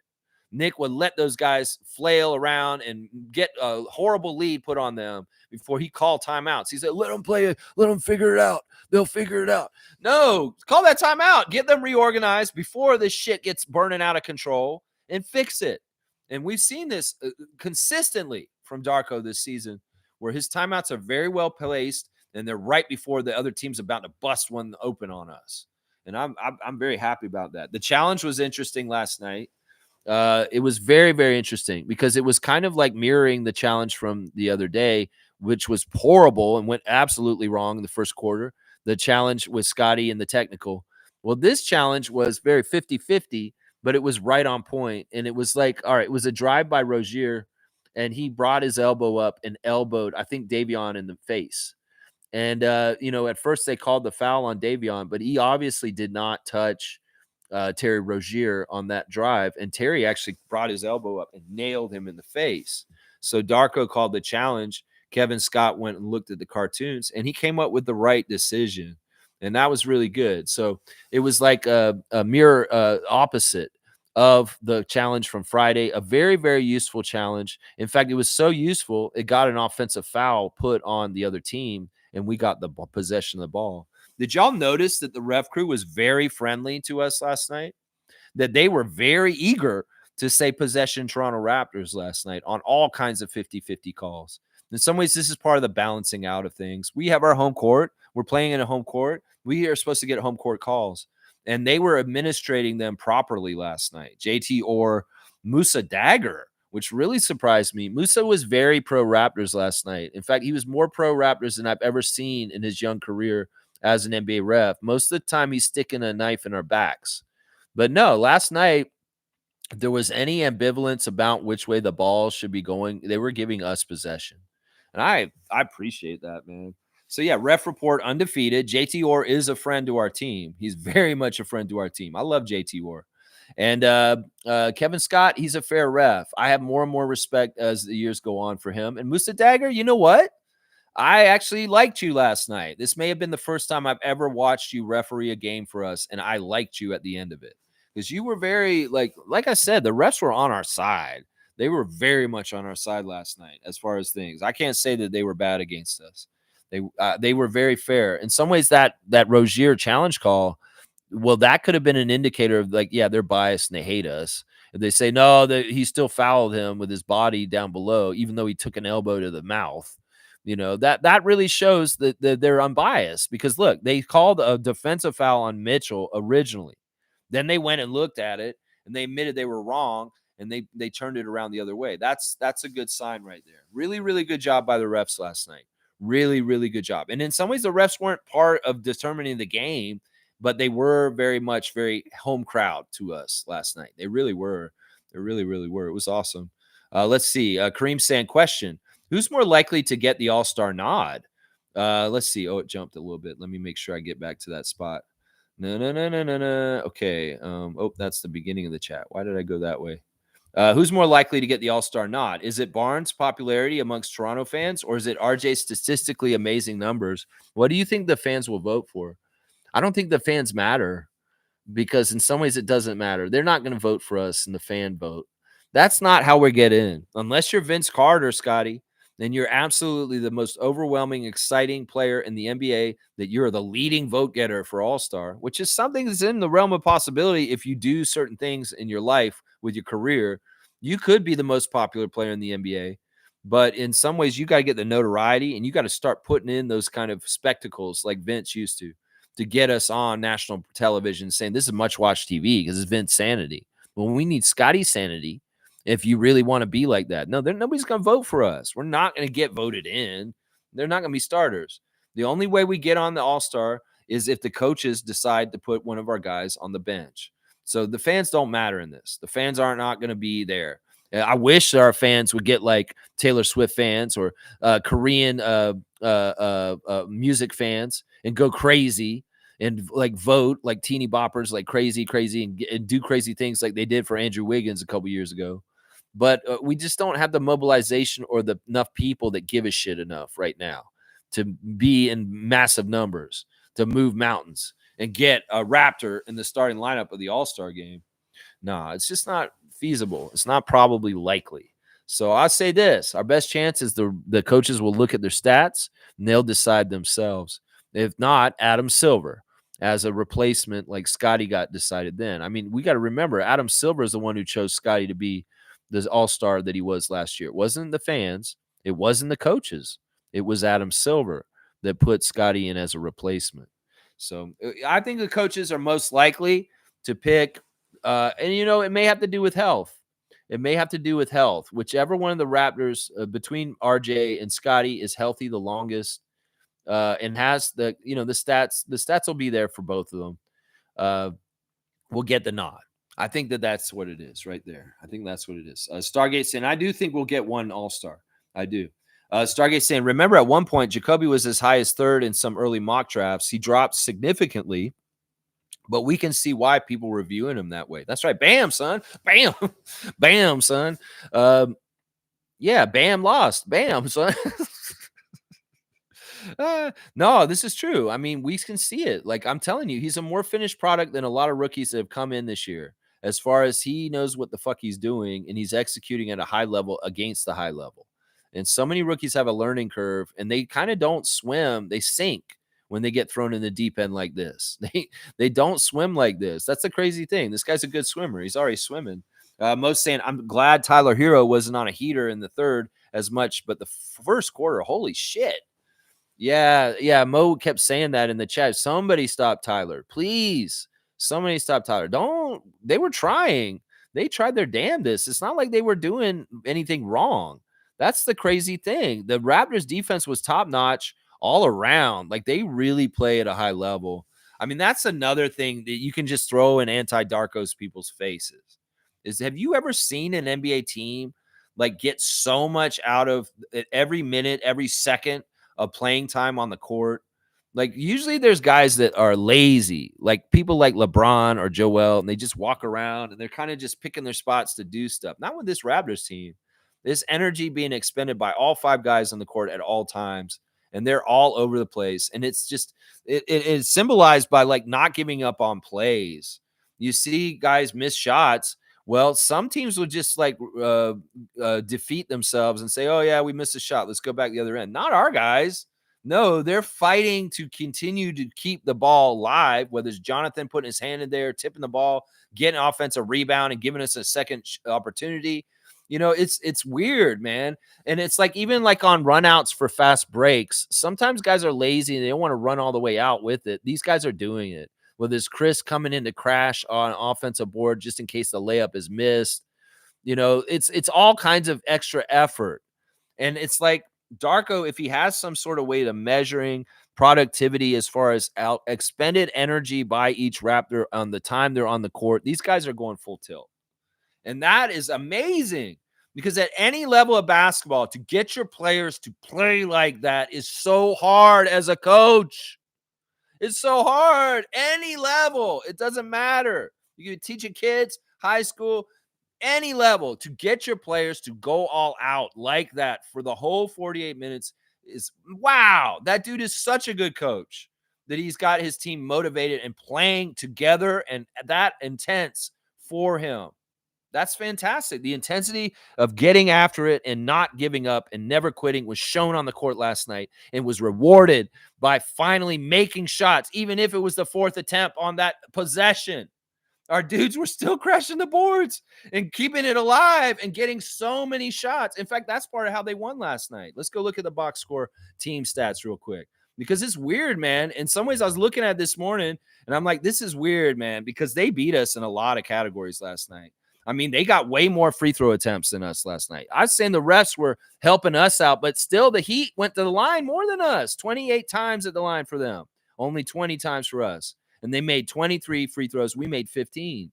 So that right there is 8 more points than us. That's +8 for Miami at the free throw line. Okay, but we beat them by 3. What happened here? All right, let's look at the three-pointers. What happened there? They made 15 three-pointers. We only made 10. Well, that, by my math, is 15 plus more points than us. So wait, 15 plus 8, that's plus 23 in those two shooting categories over the Raptors. How the hell did we win by 3? Well, let's figure it out, Lex. Let's keep looking deeper. Well, it's right here. It's field goal attempts. It's the amount of field goal attempts. And you know what? We got the same amount of field goal attempts as them. Wait, what? That doesn't make sense then, Lex. How do we do that? They both shot 88 attempts, both teams last night. But the difference was we shot a way higher percentage than them. They shot 44%. We shot 53%. And we ended up making 8 more shots than them. Something still doesn't add up exactly, but somehow, some way, we won by 3. Even though they beat us at the free throw line, they beat us at the three-point line. We beat them in the paint with high percentage layups by RJ Barrett. I'm telling you, it's crazy. It was important that we shot so well last night because that's the only stat that's showing me that we should have beat them last night. 53% from the field. The Raptors shot over 50% as a unit, as the whole team. And that was the key to victory last night. It's not, shoot the team in a shootout behind the three-point line. It's take them to the basket like RJ does, make high percentage shots, shoot over 50%, and you can even shoot the same amount of shots as them, and you'll still beat them. That's a lesson I found out last night. We did out-rebound them by 2, 47-45. We got 30 assists to their 25. They got 11 steals. We only had 4 steals. Turnovers, 16. We had more turnovers than them, but we still won. How is this possible? We just shot better than them. That is the main thing we did. We shot better than them from the field overall. That is it right there. Points in the paint, Huge. 68 points in the paint to 46 of their points in the paint. That's the difference right there. Points in the paint, high field goal percentage near the basket, no interior defense for the Miami Heat, and we feasted. We feasted on them down low. Team stats look good. Not very good overall, but somehow we inexplicably we won. Amazing, amazing. Yeah. Yeah. Stargate saying, yes, he makes the expected rookie mistakes, but he's learning and he will get it. Him and Grady are going to be a nightmare tandem in about 2 or 3 years. Yeah, you're talking about Jacoby. The rookies are going to make rookie mistakes. It's just par for the course, but they're limiting them. And in some ways, the mistakes the rookies are making are okay mistakes because they're mistakes vets would make sometimes in situations. It's not like they're making really careless, like, oh my gosh, that's a rookie mistake. Sure, like you step out of bounds. Sure, maybe there's a blown defensive assignment. And those are like, yeah, things that you can get fixed up real quick. But man, the mistakes by our rookies in some ways are just because not having enough experience, but they're not like egregiously like that was so bad. Look at how bad that rookie mistake is. Some ways they're mistakes that are like normal that anybody would make when they're just coming in the league. Mr. saying Masai likes those Frankenstein player builds. 6'5" with a 6'10" wingspan is like putting a Honda K20 engine head on a Honda K24 bottom end, which makes it a Frankenstein build. We get a motorcycle building analogy from Mischief, our guy, the baseman. I love that, man. I love that. Yeah, you know what we were talking about in the chat last night? Trevor was talking about Shamshay and watching him work out before the game. Because before the game, we're watching on NBA League Pass the pregame stuff with what's going on the court, seeing who's out there shooting around. Kind of, Bruce Brown's out there continuing to rehab and shoot a lot before the game, like last night. And Shamshay's been out there recently in the games that he's been around the Raptors, putting in big man work with Mike Batiste, the bulldozer. And we're watching them, and Trevor goes, Ulrich is just like Giannis. And I was like, yeah. I mean, you could probably take the physical stats of Giannis Antetokounmpo and compare them to Ulrich Shamshay, and you may be very shocked at just how similar the numbers look as far as wingspan, height, hand size, weight even. I don't know weight is right yet, but I'm just saying if somebody wanted to do this project, go and get all of Giannis's stats, his body specs, and go get Shamshay's and see just how close they are to each other. Because you can eyeball it and look at him. It's like, man, his body looks like Giannis's body. Yeah, it does. It's because it probably is very much like his body in real life. Like if you see the actual stats, you'd be like, holy shit, wingspan is almost exactly the same, guys. I'm just saying. Masai may have missed out on the Giannis sweepstakes 5 years ago. He didn't miss out on the Shamshay sweepstakes. No, he didn't. And I'm here for it. That's right. In some ways, the Shamshay career build and the way he comes up could mirror some of the things that were milestones and things that happened with Giannis when he was a young Greek freak. So, people might want to keep a pulse on the comparisons here because there may be very much a growth spurt and a build to what Antetokounmpo has become with our young Ulrich. And then everybody's going to be like, wow, the Raptors 2024 draft class is insane with Jacoby Walter, Jamal Shed, Jonathan Mobo, Jamison Battle, and Ulrich Shamshay. 5 incredible rookies on our team. 5 incredible rookies. Frankenstein build. Most saying, Lex, delete your stream with no audio. Ha ha ha. No, it's a part of the history of the Raptor Freak channel. Sometimes the stream is weird. In some ways, there was a puppet show on there that needs to be ensconced into the history of time. I think it's funny.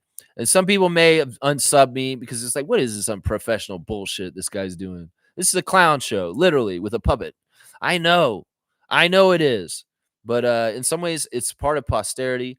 As Kareem said, it counts towards my daily streak of being online every single day, live streaming on talking on about Raptors for over 3 years now. I can't have an aberration that's missing. So it stays, even though it's weird. And even though it maybe, hopefully, the only time I ever do a stream like that ever, God willing, please, never again. I want my audio to work no matter what. Stargate saying Scotty damn near had another triple-double. Yeah, I wish somebody tell him this. I mean, in some ways, you don't want him doing like a J.R. Smith and shooting a shot, the miss, to try and get a rebound to put it back or something like that to get a triple-double. in some ways they did a little bit of that on Friday for Bam. Did you notice that? Right at the end of the game, they got Bam out of bio a triple-double against us on Friday by missing a shot on purpose and allowing him to go get the rebound so that he would get the triple-double. See, they're manipulating to get triple-doubles on the Miami Heat. In some ways, let's help Scott out because I want to see him get up there where he belongs and the accolades and getting the shine and getting a triple-double accumulation like people like Giannis and Luka. It will get you shine. So, Scotty, if you have one more assist to get, go get it. Go get it, man. Understand, man. Jimmy's saying, I love Davion. You can tell he loves being here, and the guys clearly vibe with him, and it's great to see him give his jersey away to someone after the game, showing love to fans. He sprinted like almost right out there to the fans and gave that jersey right away. But he still managed to come back in time to make an appearance at the post-game interview with Savannah Hamilton. He's just everywhere, man. He's everywhere on the court defending, and he's everywhere off the court in interviews and in the crowd, everywhere. Let's look at the Instagram stories since you brought it up. Lloyd is posting pictures. Man, Lloyd is probably really, really stoked about Jonathan, the way he's playing for the Raptors right now. I mean, it's a dream. Mobo, we didn't know what to expect from him. The fact that he's a very serviceable, useful player already for our team is fantastic. In some ways, I was like, yeah, we're getting Jonathan because he's Scotty's friend. He looks promising, but does he really belong in the NBA? Yes, he does, Lex. And boy, is he proving it. And it's just so rewarding. As a good friend of theirs, what about Lloyd is celebrating them? In fact, he's been posting his clips of them palling around in Spain as a group, the little entourage, and all the fun stuff and the highlights of them. So it's really heartwarming to Lloyd probably to see the broskies hooking up on the NBA level in Raptors jerseys right now. It's probably so heartwarming to Lloyd. We love you, Lloyd. And keep putting some clips out, man. You should be traveling with Scott and filming him just like Siakam's getting filmed. Seriously. Forget about Max. What about Lloyd is what I'm saying, man. What about Lloyd? That's right. Let's see who else we got. Norman Powell still putting that grind on blast. If you want some fitness wear, understand the grind brand is your answer. So you could get some nice gym fit that understand the grind label. So get that grind on with grind gear. That's what I'm saying right there. Norman Powell, former champion of the Raptors, always a champion. That's right. RJ Barrett showing the chain ceremony for Davion. This is what signifies how much what you were just saying is how much they love Davion. How many Raptors reposted the chain open gym moment on their Instagram last night? Let's go through the names. RJ Barrett has posted it here. And there's that great pass to Scotty to RJ where he beats Jimmy at the basket at the beginning of the game last night. Showtime, baby. Showtime North. They have Hollywood North. Well, it's Showtime North up here in Toronto too.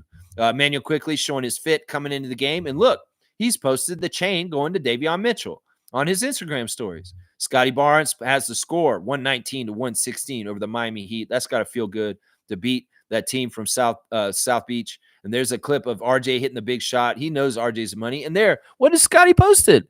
Darko giving the chain to Davion. And everybody chanting off night, off day, off night. Slim Duck posting, I feel a spark between us. And there's a little baby, and they hit the candle and knock it out. And it's like, oh, I feel a spark between us. And he hates that. So he goes in and hits the candle and snuffs it out. That's hilarious. That's so good. Is it that time of year when Santa threats are at all-time high? Okay. And there he is celebrating Davion plus 20 with the chain around his neck, Chris Boucher. And then also there's Jacoby. He's celebrating Jacoby, calling him slime. And I think there's a special relationship between Walter and Boucher that's developing because this has happened twice since Jacoby starting that Chris is putting Jacoby on blast for his achievements in the starting lineup already. And you know what? Jacoby's coming around. He's posting the shot that he made in the game. There's his fit coming in with his nice jacket, Letterman jacket with the poppies on it. There's a picture of Chris. So he's celebrating Chris. And then he's taken Chris's post to him and reposted Chris celebrating himself, celebrating Jacoby. So awesome. There's Davion walking in with his fit. And there he is with doing the dribbles before the game. And there he is getting his Darko moment with the chain after that. So he's posting that. Jamal Shed showing his fit. And there's his rookie bag.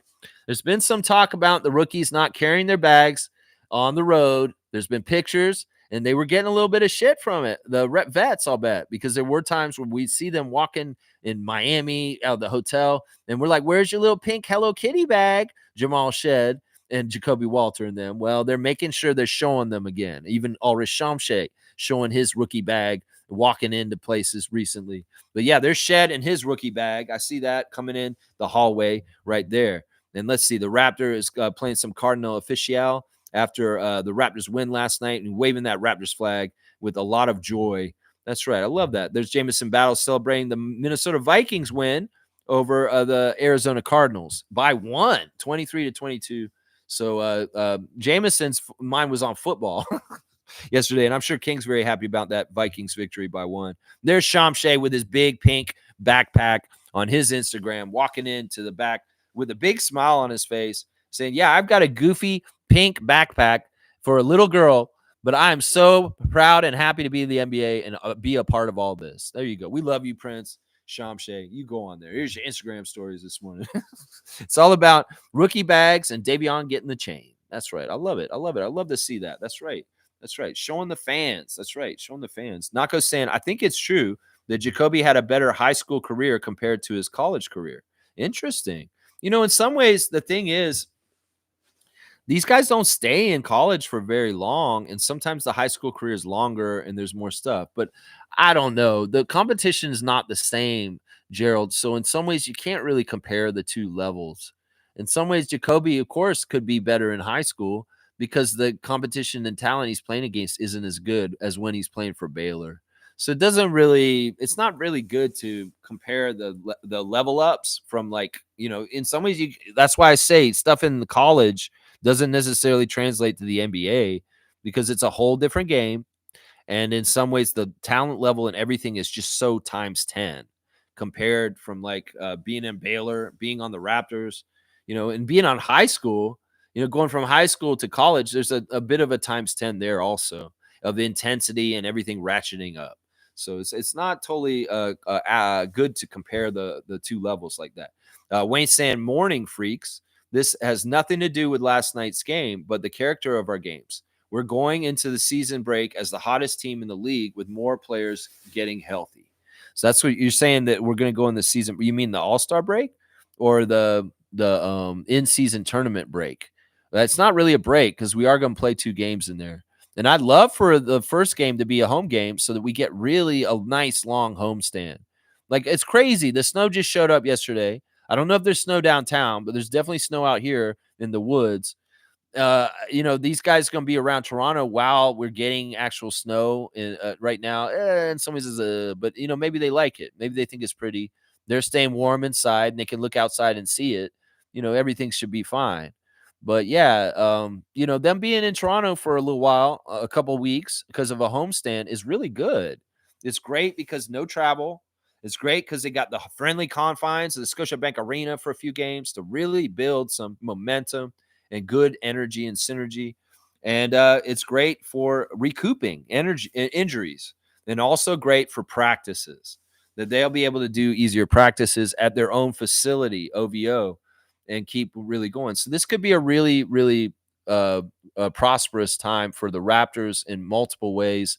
This home stand, and this may be a very key part of our season right now.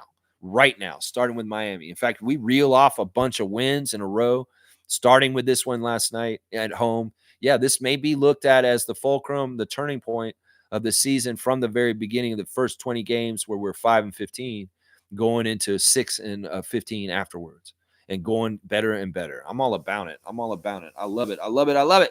Most saying, got the Ruffles Chips 30th anniversary bag. Not bad at all. Just a bit spicy, but not really, guys. You should try it. Yeah, there's an endorsement from our super fan, Monique Lawrence, on the Ruffles 30th anniversary Ruffles Raptors chips. Get out there and get them at your local convenience store. I'm going to try and find them still. I still haven't gotten them. I need to go eat them. I do. Smooth saying, very nice win. Toronto did not falter when Miami turned up the D. Impressive. Yeah, this is an experienced team. Maybe a little older, maybe a little less talented, maybe a little bit injured. Jimmy. Yeah, but still very much a threat as long as their coach is the old video coordinator, Eric Spoelstra. Yeah, I love how they're delineating his career on the broadcast last night. He's been with the Miami Heat for 30 years. He started in the video room. Yeah, it's a pretty Cinderella story.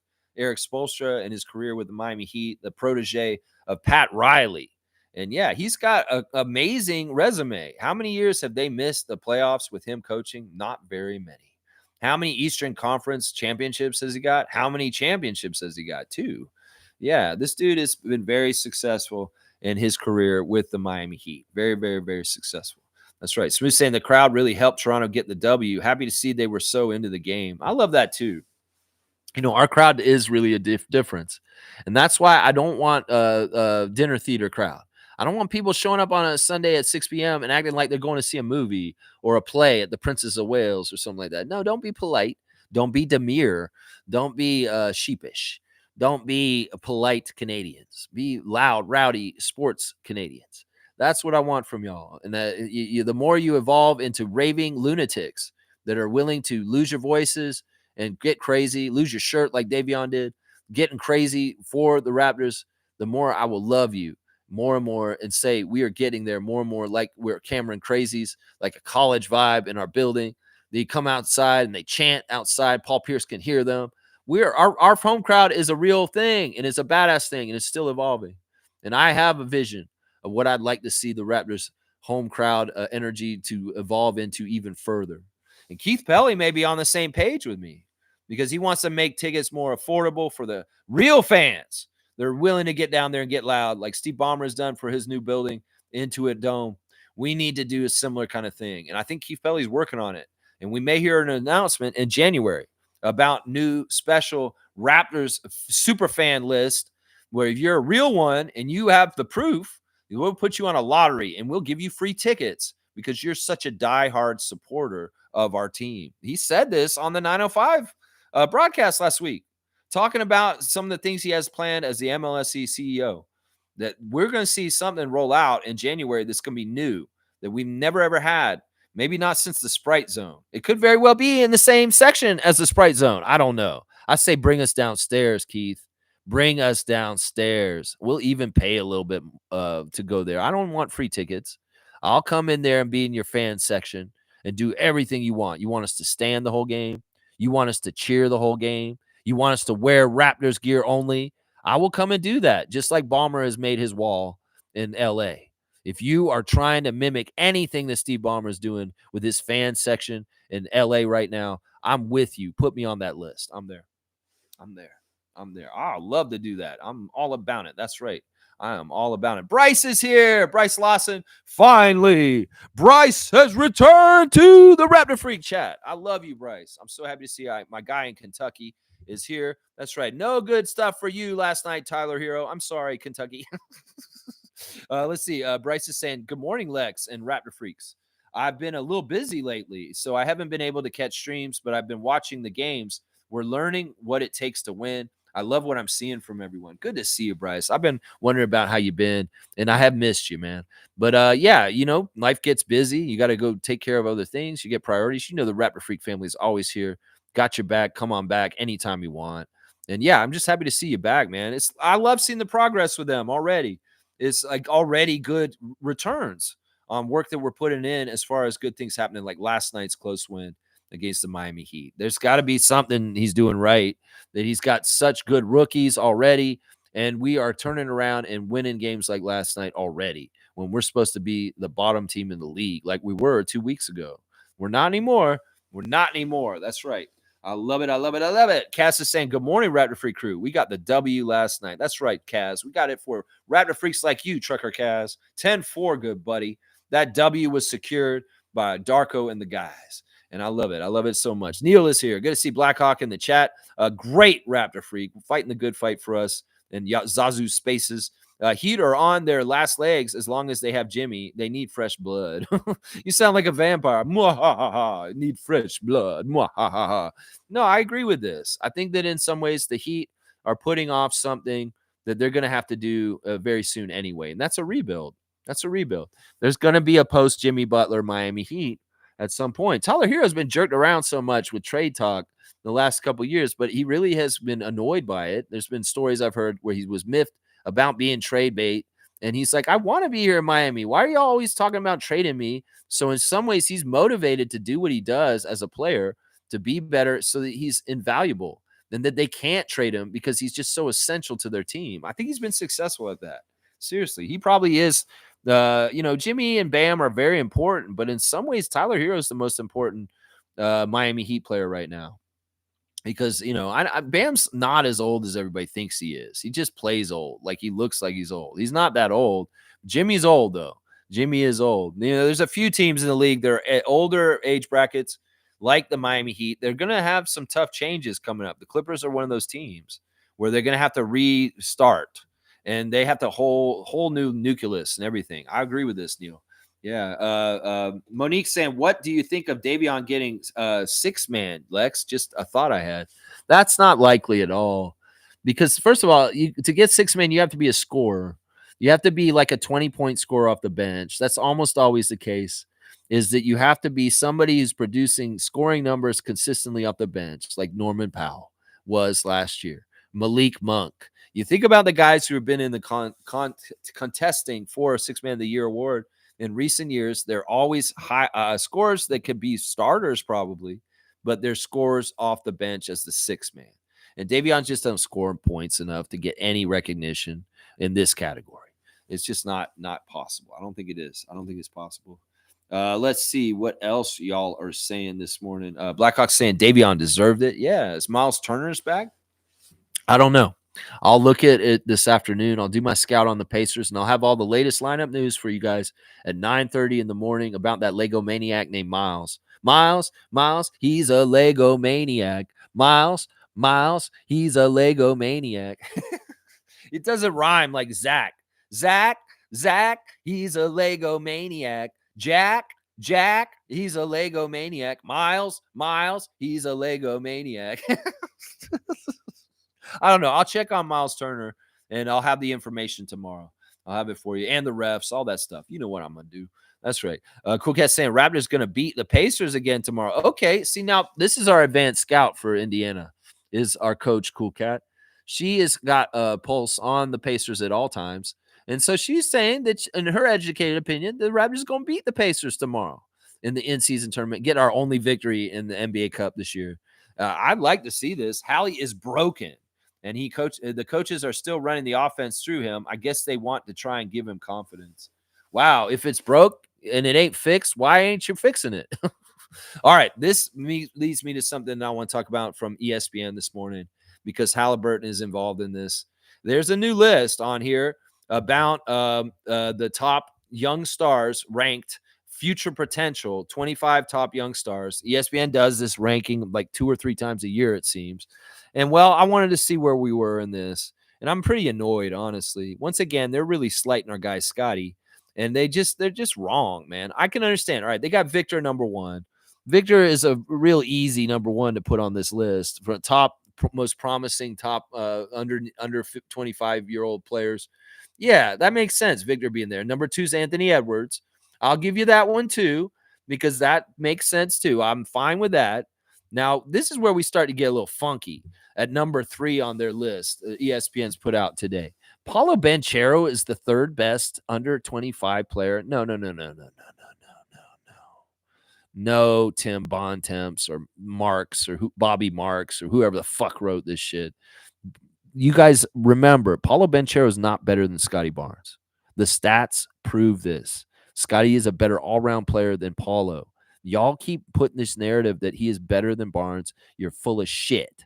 And this is how you manipulate the who the young stars that are the superstars in this league by elevating Paulo over Scotty all the time. It's bullshit. And stop doing this. Scotty does not deserve to be on a ranking below Paulo Banchero. I'm sorry. His stats just do not do better than Scotty's. And you can go look at them and see if I'm right, and I am right. So, yeah, fuck this shit. Put in Paulo Banchero. Not only that, they must really love the Orlando Magic because they're kissing their ass. They put number 4, Franz Wagner. The 4th best player under 25 is Franz Wagner to them. No, y'all are kissing Orlando's ass too much here, Bobby Marks. So, yeah, no, these guys need to be out of the top 10. I'm telling you, Chet Holmgren's number 5. That's bullshit, too. That guy is glass. He's out again already. Tyrese Halliburton at number 6. This is the tie-in to Cool Cat's comment. They got Tyrese, and he's broken. And they're saying he's the 6th most promising prospect under 25. Oh, I don't see that. In some ways, I think he was a mirage. I think that he was a con artist. I think he came in and he played a certain way, and everybody thought this and that. And in some ways, Indiana got messed up in that trade. DeModis was the better part of that trade.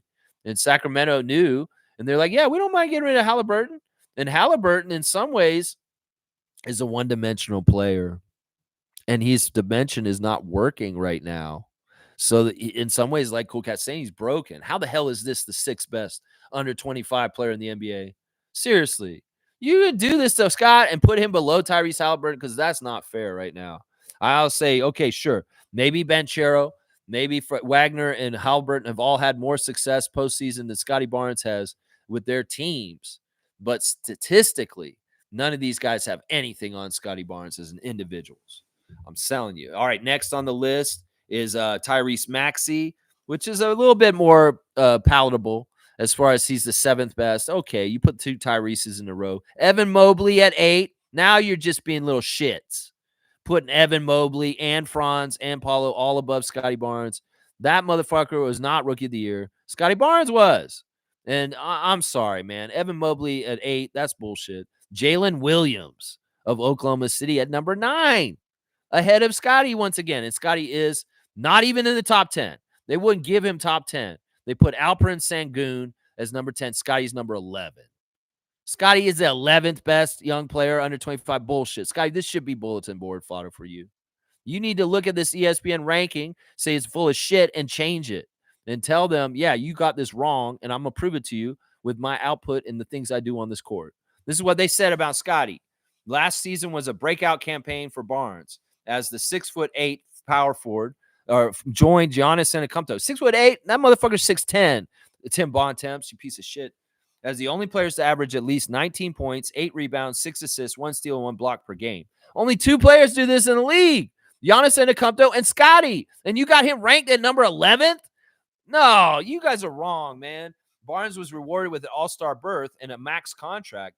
He has had a slow start this season due to injury, but he has established himself as the bedrock of Toronto's rebuild, with his three-point shot determining his future ceiling on this list.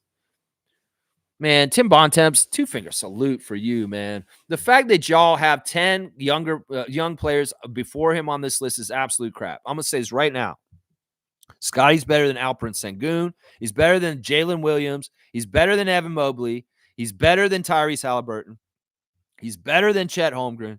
He's better than Franz Wagner. He's better than Paulo Banchero. The other guys, it's questionable. Victor, Anthony Edwards, Tyrese Maxey. I'll give those guys a little bit more credit. But, man, y'all be not respecting Scotty, ESPN, with stupid-ass fucking lists.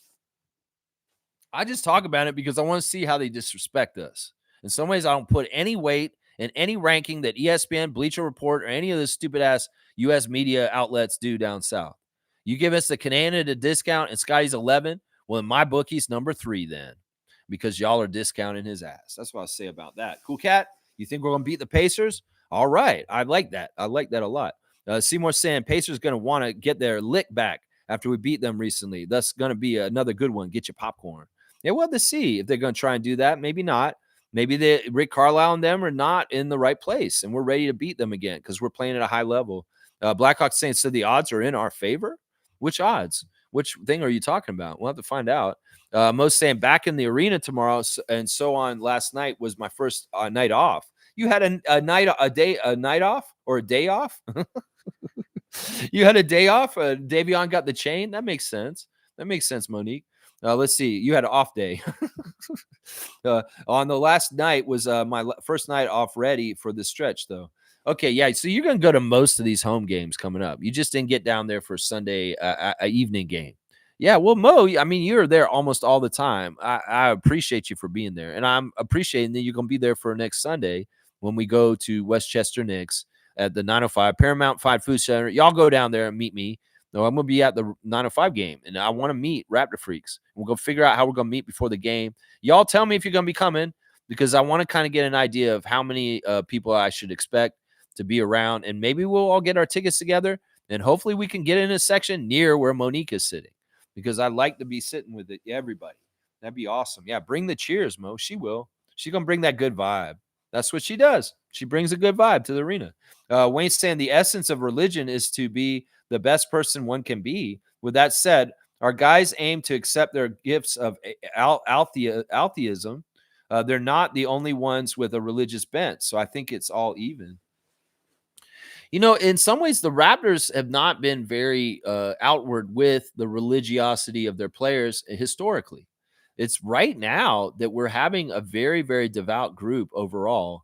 And let's not get it twisted. It starts with Scott and it goes all the way down. Scott's Christianity is very important to him. His belief in Jesus and God is very, very important to him. RJ, same thing. Emmanuel, very, very devout. In fact, he shows his church services on Sundays. You can watch him at church on Sundays in the off season. These guys are very much all bonded through their Christianity, and in some ways, that's fantastic. I think that religion can be a very useful, good thing if it's for the right things and the right intentions. I can think it also is a very bad thing that brings about a lot of misery and sadness and subjection and persecution. But also, when it's done correctly, the way that Jesus Christ intended it, it's a beautiful, amazing, powerful thing in people's lives. And you know what? Our Raptors get this, and I'm all about it. As somebody who's been honestly a self-identified agnostic, I have a lot of respect for people that get the best things out of religion in the ways that you just described. They're not using it to come after people and be holier than thou. They use it to bolster their self-confidence and their belief that everything's going to work out in the end. That's the thing that's the most attractive to me, is that in some ways their blind faith in the Almighty really gets them through the toughest times in the world. Sometimes the strength shown by people that are very, very devout and very much believers is amazing in very, very difficult situations in their life. And I'm talking about everyday people, not just NBA players that play a game and they just want shots to go in. I'm talking about people that get through their everyday life because of their belief in God. And yeah, it's a powerful thing. These guys are amazing examples right now. They are amazing examples. And I love that they have this shared. Mobo's often posting passages on his Instagram in recent weeks also. So yeah, there's a lot of Bible quoting and a lot of shared brotherhood in their belief. And I like that. Let's see.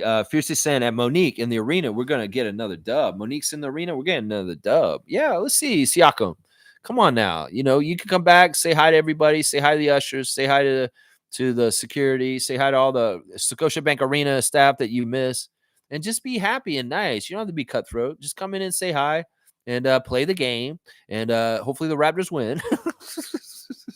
That's what I'm saying right there. Siakam, we love you, man.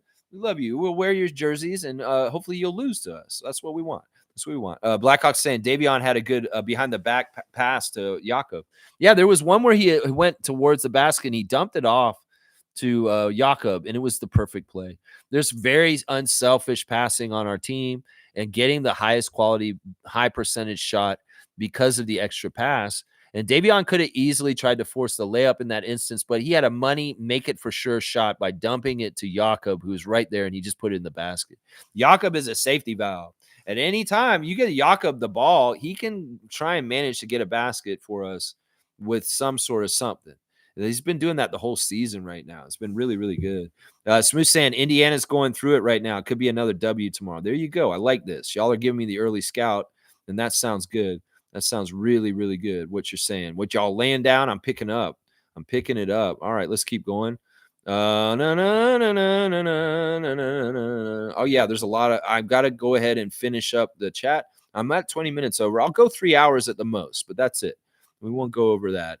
Let's see. No. Where did I lose my plays? There it is. Okay. Let's see. Blackhawks saying Pascal and Maturin will go off tomorrow, so we'll have to contain them as best as possible. In some ways, we match up really well with Indiana. It's not a good matchup for Rick Carlisle's crew, partly because of our dogged defenders on the outside now. We're not allowing people easy threes anymore. And this could possibly be part of why Halliburton struggled in the first game against us. Is all of a sudden he's got Mitchell and Shed and Walter and people like that chasing him around, Abaji. And, the other thing is we have really good defensive foils for people like Benedict and Pascal because of Scotty and some good defenders at those sizes too. They're a little bit bigger than their guys. Siakam is going to get his. We know that he is. But in some ways, we have very good defense that kind of really makes it hard on Indiana to get going. And I like that. That's part of the matchup tomorrow that hopefully we will capitalize on and get that win. Get that win. That's right. Smooth saying Halliburton seems to be in a real funk. Their bigs are injured. Perhaps that 2026 pick might be very valuable. Yeah, who knows? We'll have to see. That's right. Indiana, with the deal with Pascal, we get their first round pick, and it could be that it's actually a better pick than we think by the end of this year. We'll have to see. I'm worried about, as much as we see a blind confidence that Jacoby Walter has in his game, maybe Tyrese Halliburton is having a little bit of imposter syndrome right now. That maybe that's part of what happens. If you start playing not as well as you were before and everybody's expecting it and you can't get it back, you could very well be starting to spiral into a very, very bad mental health place as far as your belief in yourself. Not good for Tyrese Halliburton. Not good for him. I'm telling you right now. Smith saying that New Orleans win was not as satisfying to me. Yeah, same here. They are ravaged with injuries. Anything less than a 20-point win would be disappointing. The Heat win was important, in my opinion. I agree completely, Smooth. I agree completely. This one felt more earned. This one felt like it was quality. It was quality because in some ways, like I said, both teams played better than they did on Friday. You can absolutely say that the Miami Heat played a way better game yesterday than them how they won on Friday night. And we elevated our games and played a very perfect first quarter and a lot of enough for the other three quarters to get a 3-point win over them. And like I said, doing the team stats and seeing how much they beat us in most categories, and we just beat them in shooting, and that's how we won. That's fantastic. Points in the paint and shooting is what won us the game yesterday. It was fantastic. Smooth saying teaching winning against a quality team, priceless. There you go. That's that old MasterCard commercial or something like that. Priceless. I love that. Wayne saying the addition of IQ and Bruce Brown makes this team better. With most of the plus 500 teams played already, a healthy Raptors team is a problem for these East teams and lower Western teams. Yeah.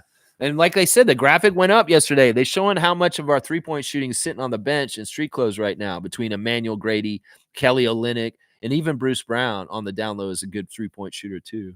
That's going to bolster and allow us to have better three-point shooting once these guys return. And I'm all about that. I can't wait. 905 in the building last night. That was great to see them there. There's my W's in the chat. All right, most saying a classic card and Instagram check. I've done the Instagram, but I haven't done this. So I'll do this now. Thank you, producer Mo. And let's see who we get today. Okay, this one's tough. This is a tough one. This will be a 200 card. We'll see how you guys do. Mo's got that at 1036. So I'll go ahead and make sure I get this. All right, who's that, guys? This is a weird one. Maybe you'll know him. Maybe you won't. He's a very distinguishable face and body type. If you know who this is, go ahead and write in the full name answer of the classic card of the day. Kings. And that's an old Kings logo and jersey. So who knows, man? Who knows it? There we go. Smooth knows it. Of course, Smooth knows it. That's Dwayne Coswell of the Sacramento Kings from back in the day. The classic card of the day. Let's see those stats. Let's see, that's his rookie card, apparently. This is his rookie card. 7 foot from Temple University. There you go. Dwayne Coswell, 200 points for Smooth.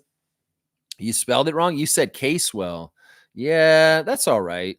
It's fine. You want to snipe it? No, I would say let's just give it to him. In some ways, y'all have been leaving me out there like dangling on the classic card recently, where either Smooth's at the bathroom or something, and nobody's answering me. So, like in some ways, I'm laxing a little bit on the spelling just because sometimes I'm just like, man, somebody get this.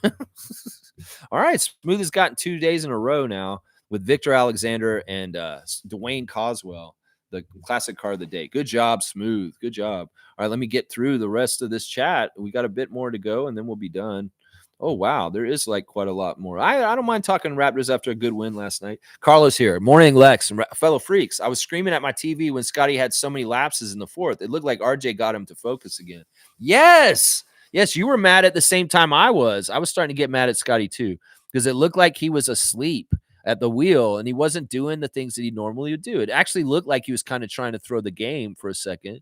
Not that I think he would ever do that, but this is true, Carlo. That RJ kind of jump started him by setting him up with such a nice three, and then he made that clutch three. And I was like, okay, Scott, you contributed, you made a big shot that's going to keep us ahead, and hopefully everybody as a group will collectively hold them off and we'll win.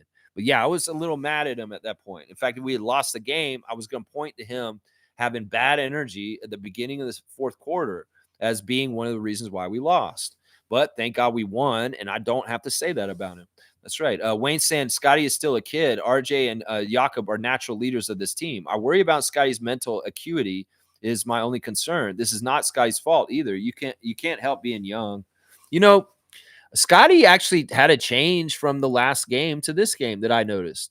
You know, the way he freaked out on Trey Maddox on Friday, he probably got a little bit of a lecture from Darko.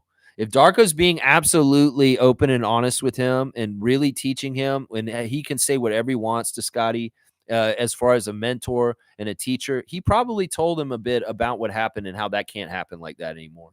There were times last night where Scotty did not like the calls the referees did, but he was limited with his reaction. He didn't go crazy and like this. He held himself in check to a degree last night. I saw it. It was early in the game. There were a couple of things that didn't go exactly how he wanted, but he held his tongue.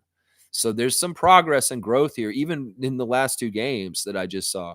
Going from freaking out on Trey Maddox at the beginning of the first Miami game to kind of being more subdued and maybe a little bit more diplomatic and talking to the ref instead of just yelling at them.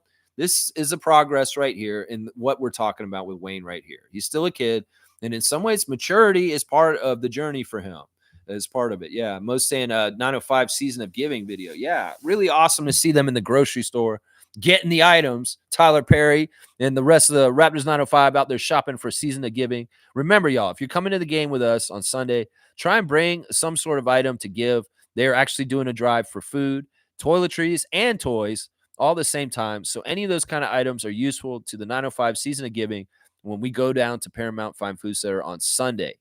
And the game's at 2 p.m. Everybody's welcome to come and be at a part of our Raptor Freak Hangout at a 905 game. Watch a game with Lex. A 905 game. We'll watch Prince Shamshay in person and talk about him in person. Y'all want to come down there, right? Right? It's going to be fun. Mo's going to be there. I'm going to be there. It's going to be a great time, guys. Trust me. G saying, I also think Darko giving Davion the chain is a message to the team that defense matters to winning. Yes. Yes. The person that he rewards is very much a message to the guys that there's multiple different ways to get to that honor. You know, Garrett Temple getting that crown was very symbolic in some ways too. We've seen Chris Boucher get the chain this year. And in some ways, that was a very symbolic giving a chain to Chris Boucher. So, yeah, this is definitely part of the great thing about the chain is that it is something that can reward people, not just for being somebody like RJ or Scotty, for other contributions also. That's right. Seymour saying, I hope I don't miss the classic card. I don't know. You might have. I think you might have. Carlos saying, am I crazy to think that RJ will be as dominant as Jimmy in the coming years? You know, I don't even see Jimmy as a dominant player. Jimmy is like a glue guy to an extent that just kind of does things, winning plays here and there, but not like RJ. I think RJ's already more dominant than Jimmy because in some ways he's a bucket. He's a bucket. Right now, he's more of a bucket than ever. He wasn't like this with New York in this kind of way because there were too many people around that needed to get the ball and take more shots. But right now, RJ really is carrying us. And Scotty, the way he is, he can really defer to him and has no problem with it. In fact, Scotty is enjoying it because he's getting all the assists off of him. So I think he's already more dominant than him offensively. I would say that. It's not like Jimmy Butler ever had, I mean, I know Jimmy does these drives and he's a bucket in certain ways where he can just get Jimmy buckets. But I would say the way that RJ does it is way more dominating than Jimmy's ever done it already right now is what I think. That's just my own opinion. Wayne's saying advertising and winning would do the 905 Raptors well. Yeah, they're kind of an afterthought. And, I wonder sometimes about how many regular Raptors fans know about our G League affiliate. In some ways, this is an area where, Keith Pelly could be very smart and he could show some innovation and some gains to the ownership of MLSE and showing that, like, yeah, well, look at this. We're getting better returns from our affiliate team as far as with attendance and numbers and what we're selling there. This makes sense to me. That's it's an opportunity that has not been totally discovered. G saying you're not crazy, Carlo. Already feel confident with giving RJ the ball for a bucket. Even when he misses, he comes back swinging. Yeah, he's badass. In some ways, I wanted Pascal to be more like RJ. In some ways, there's things that I've been crying out for Pascal before he left to do that RJ's already doing right now for us, comes in already doing it. I love it so much. He's a caring guy. He's carrying us. He's carrying our city, man. I love it. Randolph saying, beloved, blessings, beloved Raptor Freaks, most informative gang. Always be ready to make adjustments as life and nature demands, because each session is full of its own unique benefits and experiences. I love these words of wisdom from Randolph. And I'm going to double down on them and say this. You know what? Who survives? It's not the strongest, the toughest survives. It's the person who's able to adapt and change survives. This world could get really weird in the next couple of decades. You know, climate change, different things could happen where we need to adjust our lifestyles and be ready to change with whatever is needed in the emergency or whatever's happening. So being very vigilant and adaptable, easy to going with what's happening and adjusting is a better survival skill than being absolutely the strongest or the smartest or anything. The people that change and adapt are the ones who survive. So keep that in mind as time goes on. Making adjustments is important because there's going to be things where you might need to do things a little bit differently. You know, whether it's costs going up and you have to make adjustments in your budget about how you do things. Like, it may be that you don't want to drive to work anymore. You want to ride your bike because it's good for your health. And it's also cutting out a big, huge part of what you're paying every month. You know, there's all kinds of things you can change and adapt. And that is who survives. It's the people who can adapt and change with the times. It will flourish and be okay. People that are stubborn and just say, well, this is how it always has been. I'm just going to keep doing what I've always done. Well, they're the ones who perish. That's the ones who perish. That's what happens there. You got to be able to roll with the punches and go with the flow. That's right. Thank you, Randolph. Blessings to the Phillips family and all the Raptor Freak families out there. Monique saying, W Stream, W Vibes. Go Raptors for life. Keep at it always, Lex. Let's keep climbing. Raptor Freak family crew, strong forever. That's right, Monique. And especially after a great win like yesterday. Thank you for the cutoff, my producer. Let's keep going, though. We got a little bit more. Carlos saying, I was thinking that he might be ill, too. Flu season this year has been brutal. Yeah, you going from South Beach, and apparently it was like in the 80s Fahrenheit, and you coming back up here, and it's in the 20s Fahrenheit. Yeah, that's a little bit of a shock. And, Scotty, don't be running around in T-shirt and shorts up here. No. You get that 5-layer jacket like Davion Mitchell had. That's right. Solid win last night. That's right. Project Truth always, Mike. That's the truth. A solid win last night. Thank you for the cutoff, baseman. Wayne saying, good analogy about relationships. Also, Oshai and Grady. Exactly. This is not a mistake. This is very planned. You know, RJ's connection with our city, RJ's connection with IQ, Kelly's connection with RJ because of Team Canada. You know, Jakob had a connection with Brendan Carlson because of Utah in the beginning. You know, there's all kinds of hidden little connections that the Raptors are building with that are very fruitful. Jonathan and Scotty is an undeniable, real strong bond that is underlying in the whole backbone of the structure of our team. And there's a lot of these. Grady and Oshai are another fantastic example, a prior relationship that is allowed to flourish on the same team, just like Jacoby and Davion. Yeah, it's amazing. It's so good, man. So good. Notice the trend. RJ is the glue. This has nothing to do with Canada or Mississauga. It's all natural. It's just like, yeah, everything that RJ's doing, it just seems like it was supposed to be. It just seems like it was supposed to be. You're exactly right. Carlos saying, yeah, RJ looked at Scotty. That seemed to give him back his focus in the fourth before that clutch shot. You know, they're going to be good for each other because in some ways, the way that RJ is needs to rub off on Scott more. If Scotty can be more aggressive and carrying and being like, I'm just going to go get mine, that's a great personality for him to be around. And hopefully Scotty will be more like RJ. And in some ways, RJ's being more like Scotty because his passing play may have been a little bit inspired by Scotty's great passing. And now all of a sudden we're seeing more a playmaker RJ in some ways because of that. It goes both ways. I'm not just going to say RJ teaches Scotty everything. No, RJ's learning things from Scotty also. RJ is learning stuff from him too. Just like Oshai's learning shooting from Grady. and Grady's learning defense from Oshai. These guys are teaching each other. Emmanuel's teaching Davion in practice, and Davion's teaching Emmanuel in practice. This stuff is happening. It's all natural. That's right. Carlos saying, yeah, RJ looked at Scotty and seemed to give him back. Yeah, if he maybe checked him in. Like I said earlier, Davion hooking up Jacoby with an early shot, an easy shot off an assist, is looking out for his guy. Maybe RJ needed to check in with Scott and get him more in tune with the game. And that's what teammates do. They come and say, whoa, where are you, man? You're out there kind of out in BFE, man. We need to rein you back in. Where's your head at? Come on in here to huddle, and let's get you reorganized, Scotty, because you're looking a little lost for a second there. That's right. Trevor's saying that win was so good, I had to watch it again, having a late breakfast. Trevor's waking up and watching our show from yesterday. He had to watch it again because it was so good. Yeah, the highlights were fun. The highlights were very fun to watch after the game for sure. Most saying Darko is great with timeouts. Been saying this since last season. Wake up, people. Yeah, I've always agreed with this. I think that people just have weird concepts about how they feel timeouts should be utilized. Like, I don't get the whole mentality that's like, if the coach has timeouts after the game that he didn't use, he wasted them. If we don't need to delay the game any longer to keep it going, like if we can watch the game around 2 hours and not have every single timeout called, fans, that's okay, right? Is it okay? Oh no, Darko's a horrible coach because he left 2 timeouts at the end of the game. That is not a thing. Any newer fans, casual fans that think that this is a criticism of a coach, you're ridiculous, and you do not know jack shit about basketball. These timeouts, oh, you don't use them, you wasted them. Is there a stat out there that they keep coaches wasting timeouts and not using them every game? I'd be curious to see who's on that stat list and who's the highest, most unused timeouts by a coach.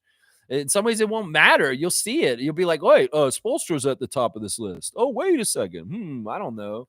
It's dumb. It's such a dumb thing to worry about so much. It's so stupid. So stupid. Thank you for calling him out, Monique. That's right. Carlos saying if somehow Darko gets this 6-15 to a 500 team, ooh boy, a lot of Darko haters will eat crow. They're going to be eating crow either way down the road. In fact, today they're eating crow. Darko haters, you're eating crow because this man beat Eric Spoelstra yesterday, and you can't say anything other. That's right. Smooth saying Miami refuses to include Tyler Hero in any trade discussions. Well, that's new. That wasn't the case last summer. They were all about trading him for Damian Mitchell a couple summers ago. They really were. They really were trying to get Mitchell, Damian Lillard down in, I said Lillard. I shouldn't have said Mitchell. They're trying to trade Hero to Portland for Lillard. And, Hero's heard all that noise, and it annoyed him. It annoyed him because he doesn't want to leave Miami. He doesn't really want to leave them. Cool Cat saying, I've observed that there are more Cameroonians in the NBA than any other African countries. Yeah, that's interesting. I mean, I guess that's right. Historically, it was Nigeria, I think, that had the most NBA players most of the time. And there are quite a few Nigerian-connected players in the league right now still. But maybe the more prominent ones that are in the forefront are the Cameroonians like Joel and Pascal. Yeah. Yeah, I mean, there's Joel, Pascal, Ulrich, Christian.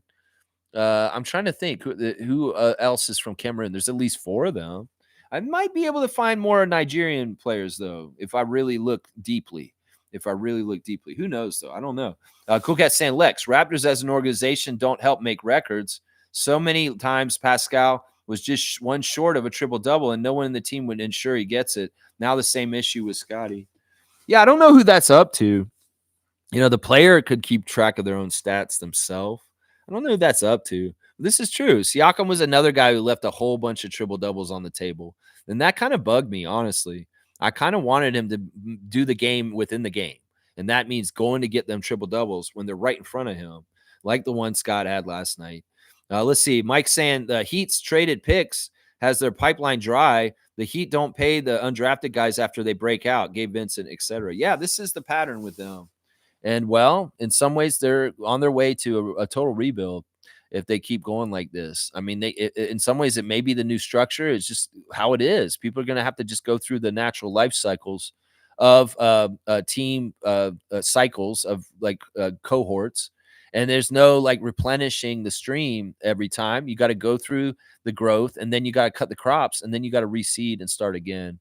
Teams like Spurs were so successful for decades, not missing a beat and keeping excellence over years and years because they were developing young guys coming up underneath guys like Duncan and Ginobili that could carry the torch and continue the winning beyond them.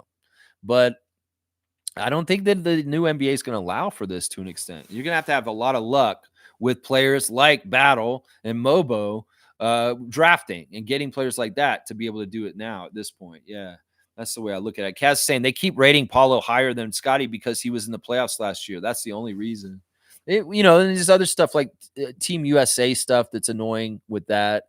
He's a very logical comparison to Scott. Once again, he came in the league a year before Scott, I believe, right? Or a year after. I don't remember. They're not exactly the same year as each other. And then, once again, he's not a more complete player than Scotty. Scotty is a way more complete player than Paulo. Yeah, it probably is because of the playoffs, but still, it's also the bias. And it's also like, if you think about it, they're giving Scott at least the 11th spot. Well, with the Canadian discount and the U.S. media's discrimination against Canada, they probably should put him at least 5 spots higher. So I'd say he's probably number 6 on that list just because of the Canada discount is what I see. Yeah, Mike's saying winning matters.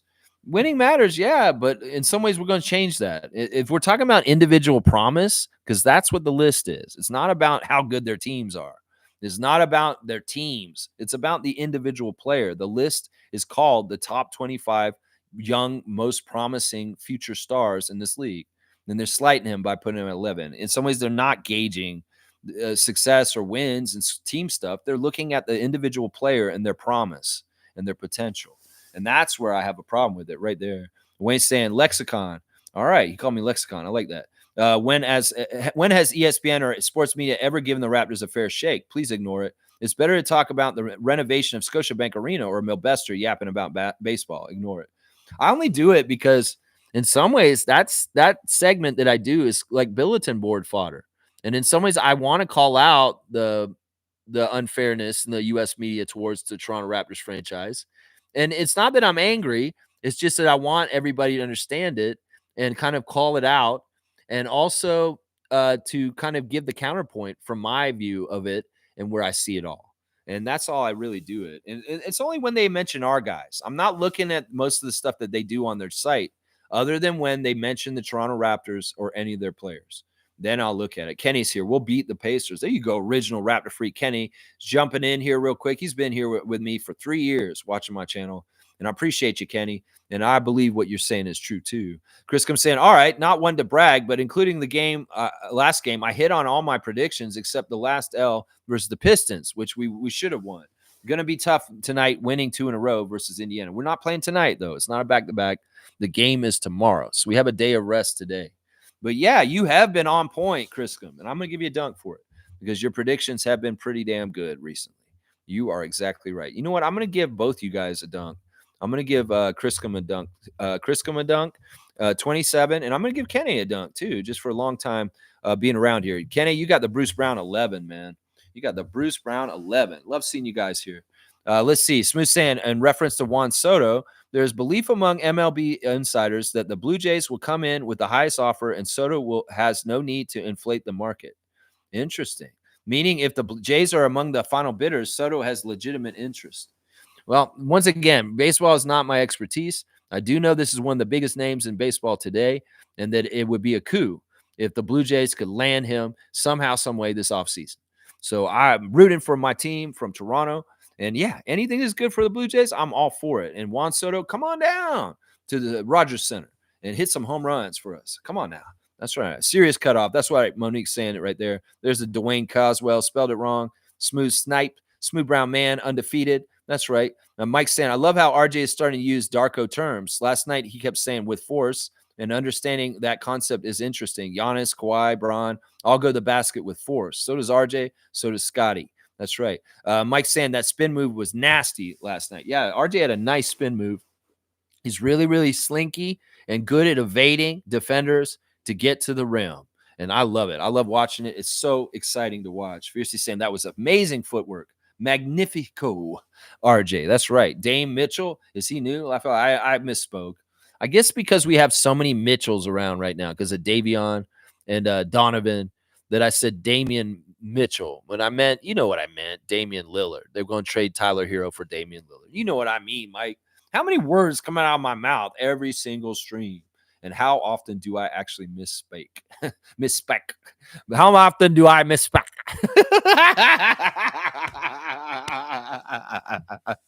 Just do it on the word. You do it. It's so stupid, man. That's so funny, man. All right, let's keep going. Mike's saying if you make the playoffs, a lot of media people, when looking at the series matchups, they notice certain players and check back on their season and how you got NBA star weight. Okay, I think I understand what you're saying. The media people don't really pay attention to the tanking teams because they will change a lot. Well, they cover the NBA. There's 30 teams in the NBA. Every single team should be covered by TNT guys, all the writers, Bobby Marks, Kevin Pelton, Tim Bontemps. You guys should be familiar with every single fucking team in this league. If Zach Lowe was doing the work and doing it, you guys should be doing it too. You lazy bum motherfuckers. Because often you're probably saying, I don't even pay attention to Toronto because they're not relevant. Motherfuckers, you should be covering all 30 teams. There's only 30 teams. In some ways, y'all should be on top of all of them and checking in with them all the time because that's your damn job, NBA experts. You ain't no experts in the NBA if you ain't expert of all 30 teams. I'm sorry. I don't give you that credit. You can call yourself an NBA expert, but if you ain't covering all 30 teams, then you're not. That's what I got to say to that. That's right. Chris comes saying, is it just me? I'm over Pascal, but when he was here, I 100% supported him. I'm good with barbecue. We love Siakam. I'm not trying to denigrate him. In some ways, the players are different players, and I love RJ right now. But it's like, in some ways, I'm not comparing them. Siakam did what he did with us, and his body of work with us is sound. He is a GOAT. He deserves a 43 jersey in the rafters. It's just, in some ways, it's different. RJ is different. He hits different because he's native son, and he's doing it for us. And he's doing it. That's the other thing. That's so amazing about him. That's right. That's right. Cool Cat saying in Spaces last night, I told folks RJ is a number 3 draft pick. Canadian players deserve respect and protection from slandering him. Canadian NBA players are watching us. Do better to encourage them to come home. Yeah, exactly. And that's why I get so sick of us turning on our own people with our fan base. Y'all shut the fuck up. If you're not really a Raptors fan, you're a fan of hockey or another NBA team, and you're just masquerading as an NBA fan, you're not a real one. So fuck off. You're not allowed in the clubhouse, is what I'm saying. And if you have any opinions about the Raptors and you don't have their best interests at heart, fuck off. I'll say it once again. All right, let me get out of here on that note. That's the message I want to end on there. Fuck off. All right, my 5 stars of the game last night: RJ Barrett, Scotty Barnes, Jakob Poeltl, Jacoby Walter, and Jonathan Mobo. Really, really fantastic, exciting stuff. This is what Jakob said about the game last night. Big 119-116 win against the Miami Heat. We played great offense through 3 quarters and used our size advantage. In the last quarter, they picked up the intensity, but we did enough to secure the win. Toronto Raptors number JP number 19. There you go, Jakob. Good job. Yeoman's work. A good job out there. There was a little skirmish last night in another NBA game between Houston and Oklahoma City. And it was our guys, our Villain Dylan and our SGA fighting over a ball and laughing about it while they're doing it. It looked a little psychopathic, but it's just the compete level of these guys. I mean, it was a tie game with less than a minute to go, high stakes game. And Dylan Brooks and SGA got tied up on the ball with each other. And there was a little bit of a toss. Dylan was throwing Shea around a little bit. Oh, I love it. Those guys are best friends. There's no animosity. In some ways, it looked like a whole to do, but it was nothing. And of course, our guy Fred's right in the middle of it. But yeah, very, very interesting stuff to see Team Canada guys fighting over the ball. We had our end of our fantasy week yesterday, so we have a new week coming up. I'm playing you this week, Gerald. Team Canada, let's bring it. So I'm playing you this week. You got the Raptor Freak All-Stars. Y'all check on your fantasy teams and make sure you're all set up for the week because they're starting a new week and you need to be ready. There's no birthdays today, guys. Unfortunately, the Lexathon will be over right now, very, very soon.